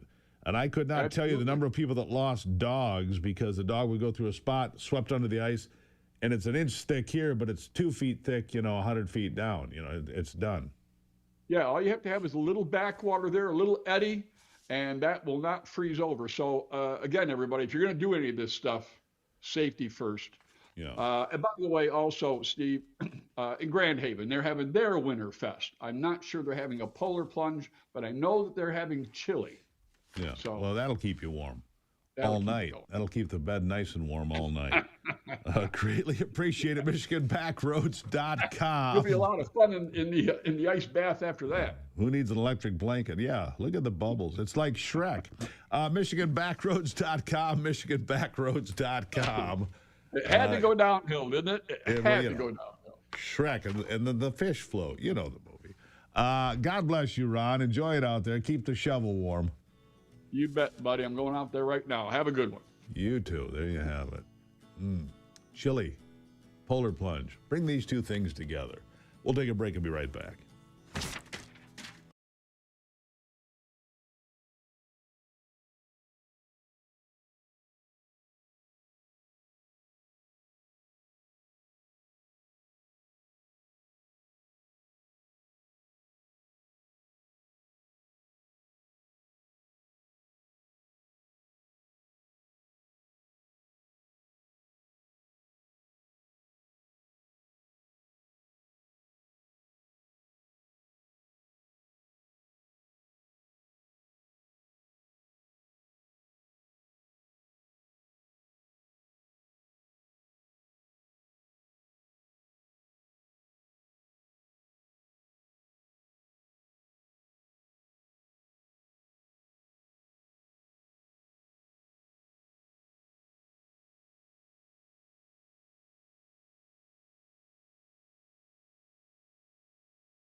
All right, I am watching this storm. It says that parts of Virginia, North Carolina, the nation's capital, could see 2 feet of snow. Now, look, I don't put a lot of faith in this. It's not till the weekend. And how often are the forecasts wrong? But in this particular case, it seems to be the consensus that this is a dramatic stream of incredibly wet air running into cold Canadian air and battling it out for control across the central and eastern seaboard. It's the ice that would concern me because for a lot of these folks, they don't have the standby generators we have here. After we lost power 4 times during the Christmas break, 4 times, right? And we said, never doing that again. We said that a couple years ago. So we didn't have a problem because a few years ago, we lost power 2 or 3 times. Really hard to do a program if you lose power. Fair? And we had a generator. We used to drag it out. It was a good generator. Don't get me wrong. Got it from Tractor Supply. Good generator. 7,500 watt deal. But you had to go out and start it and then run an umbilical cord. No, we're done with that. We need an auto-fire generator. We got one. It is the greatest thing. We have no issues. The Jeffrey says it's an Alberta Clipper. No, this is an Alberta, bulldozer. It's big. It's one of the bigger storms that I've seen in winter in a while. We'll see how it plays out. I wanted 2 feet of snow. I'll take it here, but no such luck. I mean, we got plenty of snow. Don't get me wrong. We're above average for the year, but we're not way above average. Remember 1978? Yeah, that's what I'm talking about. We got 20 inches of snow and 50-mile-an-hour winds, and the place was shut down for more than a week. Yeah. This is the thing about North Carolina, South Carolina, Tennessee. They get a little bit of snow, they're shut down. They will not be able to function. They will just throw in the towel and say, I'm done here. Yeah, we'll keep an eye out for you. That's going all the way into Saturday and Sunday as we watch this storm. Coming up after the break, Jay DeBoyer will be here. He's the House Oversight Committee chair in the Michigan House. Big problems with the Michigan State Police. What's that about? We'll talk about it coming up right here.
All right, so here's the headline. Michigan State Police Lieutenant Colonel Amy Brimacombe announcing her imminent retirement last week.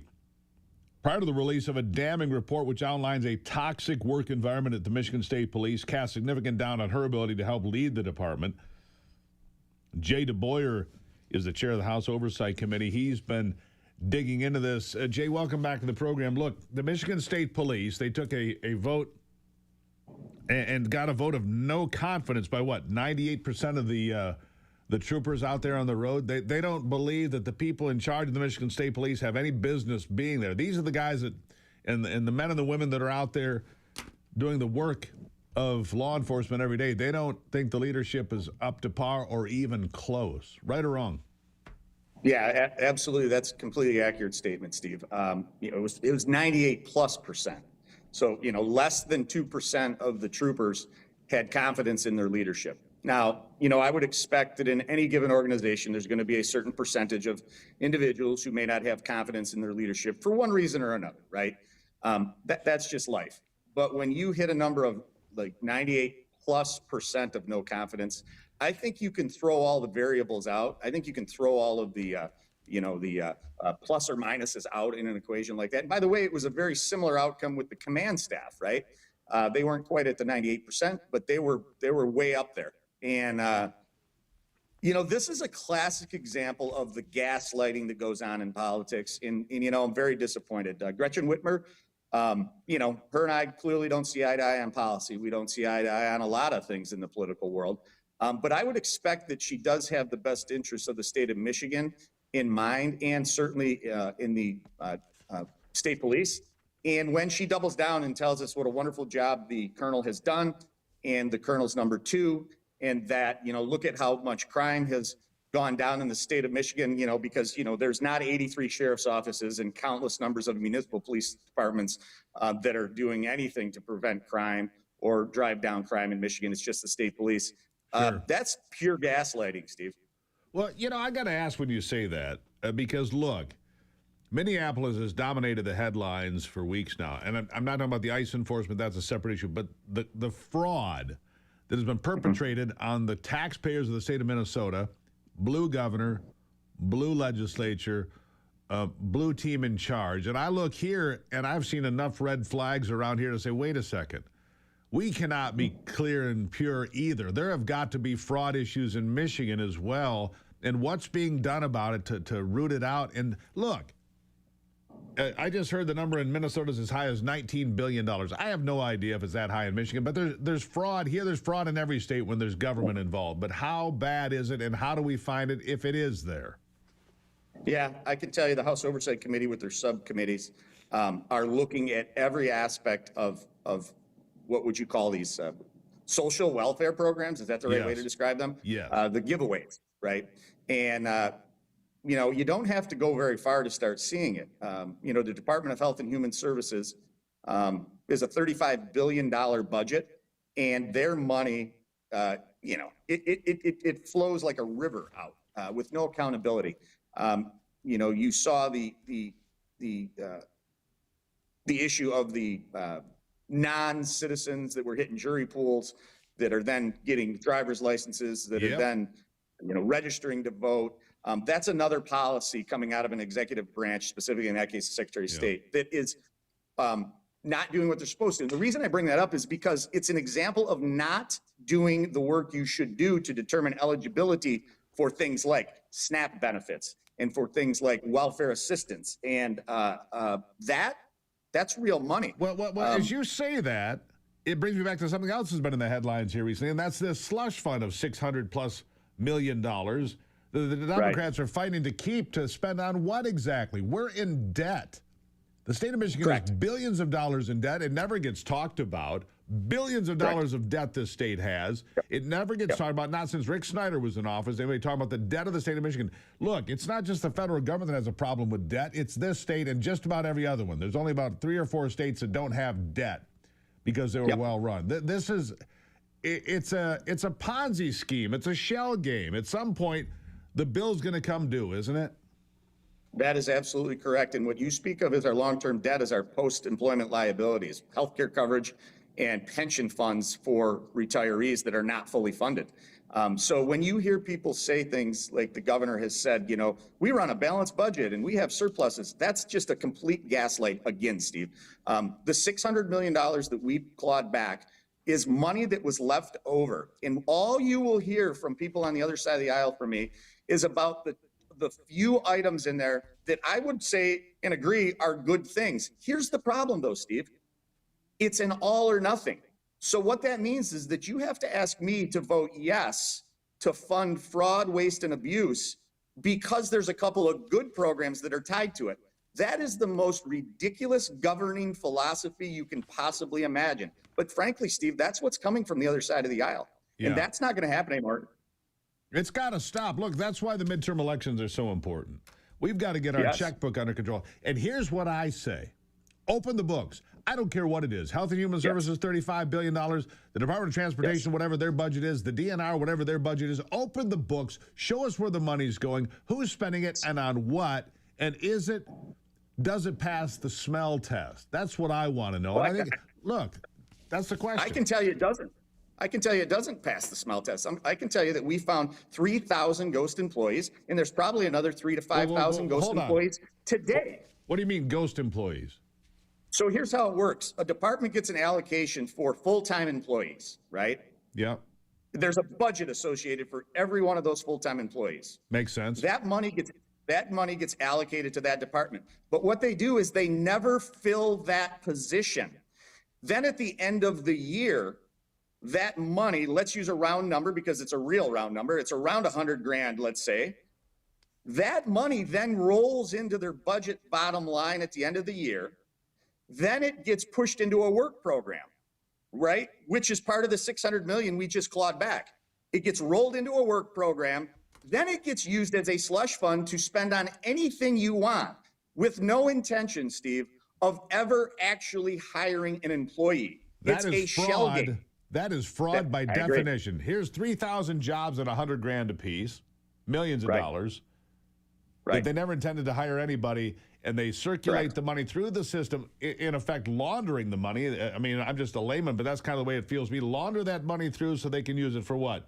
Trips, raises, bonuses, new buildings, new cars, anything they want. Last word to you.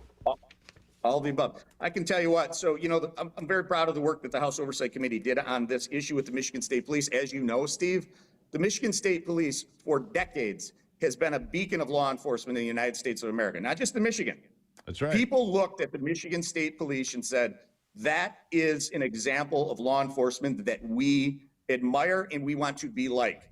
And what has happened, unfortunately, over the last 6 to 8 years in Michigan is that desire to work there, that observation by outside entities is gone because of the failed leadership. Yeah. And so we pointed out, and the governor doubles down and says, you know, hey, all is good at the Michigan State Police. Yeah. Jay DeBoyer, keep giving them hell. Keep giving them hell. You don't need to be in politics. You're doing it because something needed to be fixed, and we appreciate it. Thank you for being here. You bet, Steve. Have a great day. There you have it. Hey, now there he goes, getting my blood pressure all out of whack. Thanks a lot, Jay. I can get my blood pressure under control after the break because Ivy will be here. She settles me down. He brings me up. She settles me down. It's the Steve Gruber Show. I'll be right back.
All right, welcome back to it. It is wintertime here in the studio section of the world. Yeah, here in the Foxhole of Freedom, it's winter. It could fill up with snow at any moment, and we need to dig our way out. Ivy's with me, of course, as she is every day. Ivy, good morning. Good morning. I'm looking at this storm. I just mentioned this to you. It stretches from New Mexico through Texas. Let's see, Nashville could get a foot of snow. Parts of North Carolina, Virginia, the nation's capital, all the way as far north as New York, could get 2 feet of snow in some areas. It's plus ice. That breaks things. People could be without power, a lot of folks. Anyhow, I'm keeping an eye on it.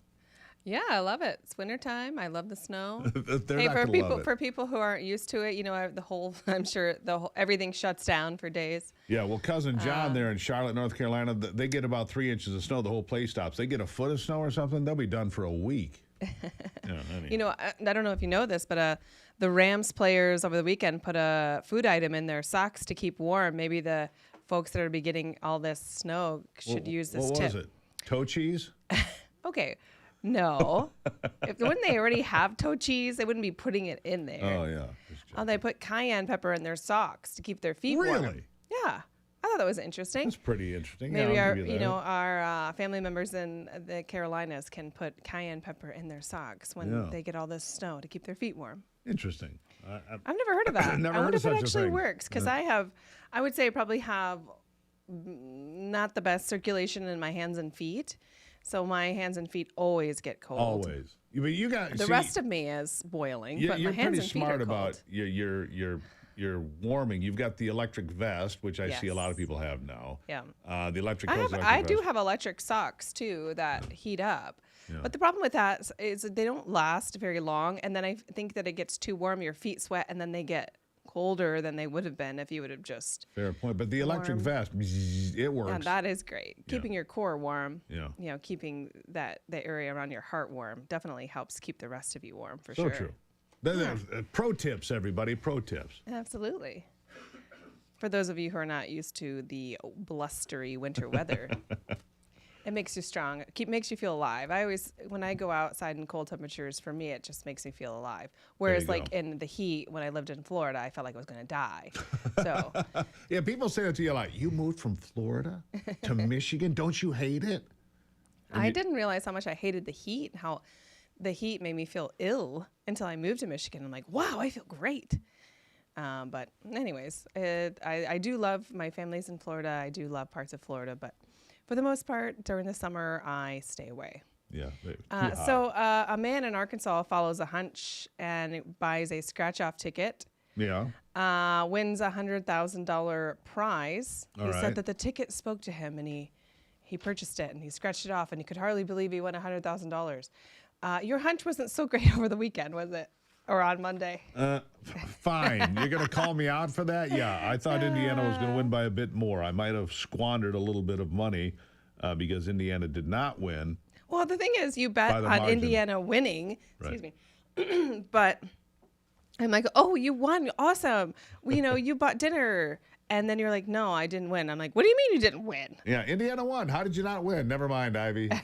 No, you had to win by some amount of points. I'm like, this is the dumbest bet I've ever heard of. I'm a terrible gambler. I mean, I think $50,000 down the drain, Steve. Yeah, $50,000 out the window. No. But it is, I understand that there's these spreads, and I get how it works. I just think it's dumb. Yeah. If you win, you win. Indiana This is why I don't gamble. I mean, honestly, that's the first time I placed a bet on a sporting event in years. I couldn't even tell you. The last time I bet on an Indiana basketball game 25 years ago, and Indiana upset somebody in the tournament, and I won like $200. Hey, see? I don't always lose. But I should have left it at that. Speaking of gambling, a couple episodes ago on Landman, the female star there. Oh, she was gambling. Tommy's wife. Yeah. And is wins like $300,000. But I found this interesting story. Actually, you printed this for me.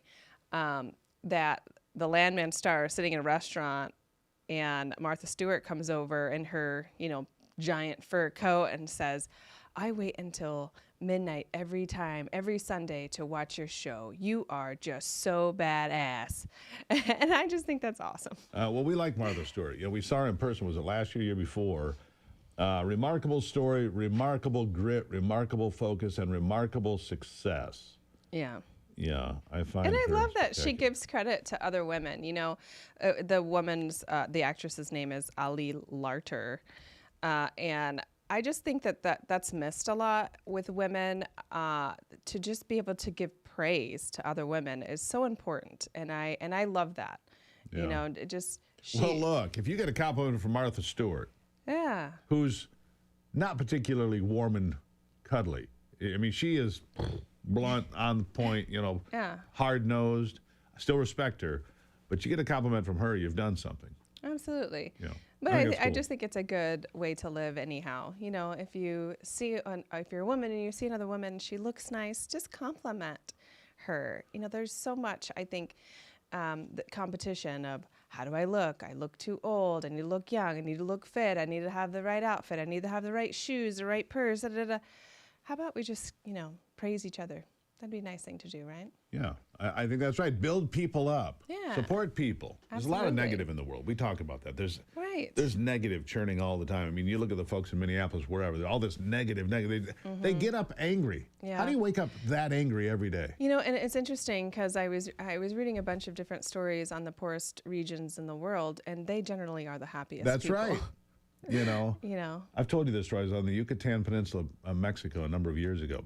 Very dirt poor. Mhm. And on Sunday morning, the church bells start ringing at the Catholic church there, and they come back and forth for like the next 5 hours, and all smiling. These people don't have a pot.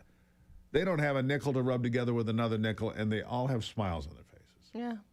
It's remarkable. It's a And good here we lesson. are with all this abundance in America, waking up mad as hell every day. It's a weird thing. Anyhow, It is weird. got to leave it there. Love you, Ivy. I love you too, Steve. Greatly appreciate it. Look, money doesn't buy happiness. It does buy options, and it doesn't buy poverty either, but it's not the only thing. Keep that in mind. There are things far more important. Far more important. Final thoughts after this.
All right, like I said, Donald Trump is on the stage in Davos now, delivering a message of America first.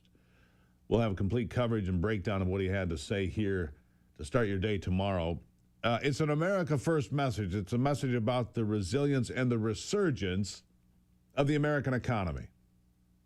Scott Bessent, if you missed this, the Treasury Secretary says that we could see GDP 7% or 8% in 2026. And you would think that's far-fetched until you see we've reached 5.4% in the fourth quarter of 2025. If the Fed gets out of the way, inflation remains low, and we don't have some major international incident, the American economy could surge this year in a way we haven't seen in a very long time. That's good for everyone. Rebuilding America and American jobs starts with an economy that works for all of us. And that's what this president, I believe, is working on. Lowering taxes. The tax returns that are coming could be as much as $20,000. He's also talking again about tariff rebates, up to $2,000 per taxpayer. What would you do with $2,000 today? Would you invest it? Would you do some home improvement project? Would you buy something you've been wanting to have but couldn't afford? All of that spurs the economy. All of that boosts the economy. All of that is good. How would you spend that money? Because I believe it's coming. He's going to push for that. Democrats will find some way to oppose it, but if they were in office, they'd want it to be $5,000 or $50,000. They want the minimum wage to be $100 an hour, after all. So Donald Trump delivering remarks. He just got started talking about the success of the American economy and everything else in Davos, Switzerland. All right, join us for that tomorrow.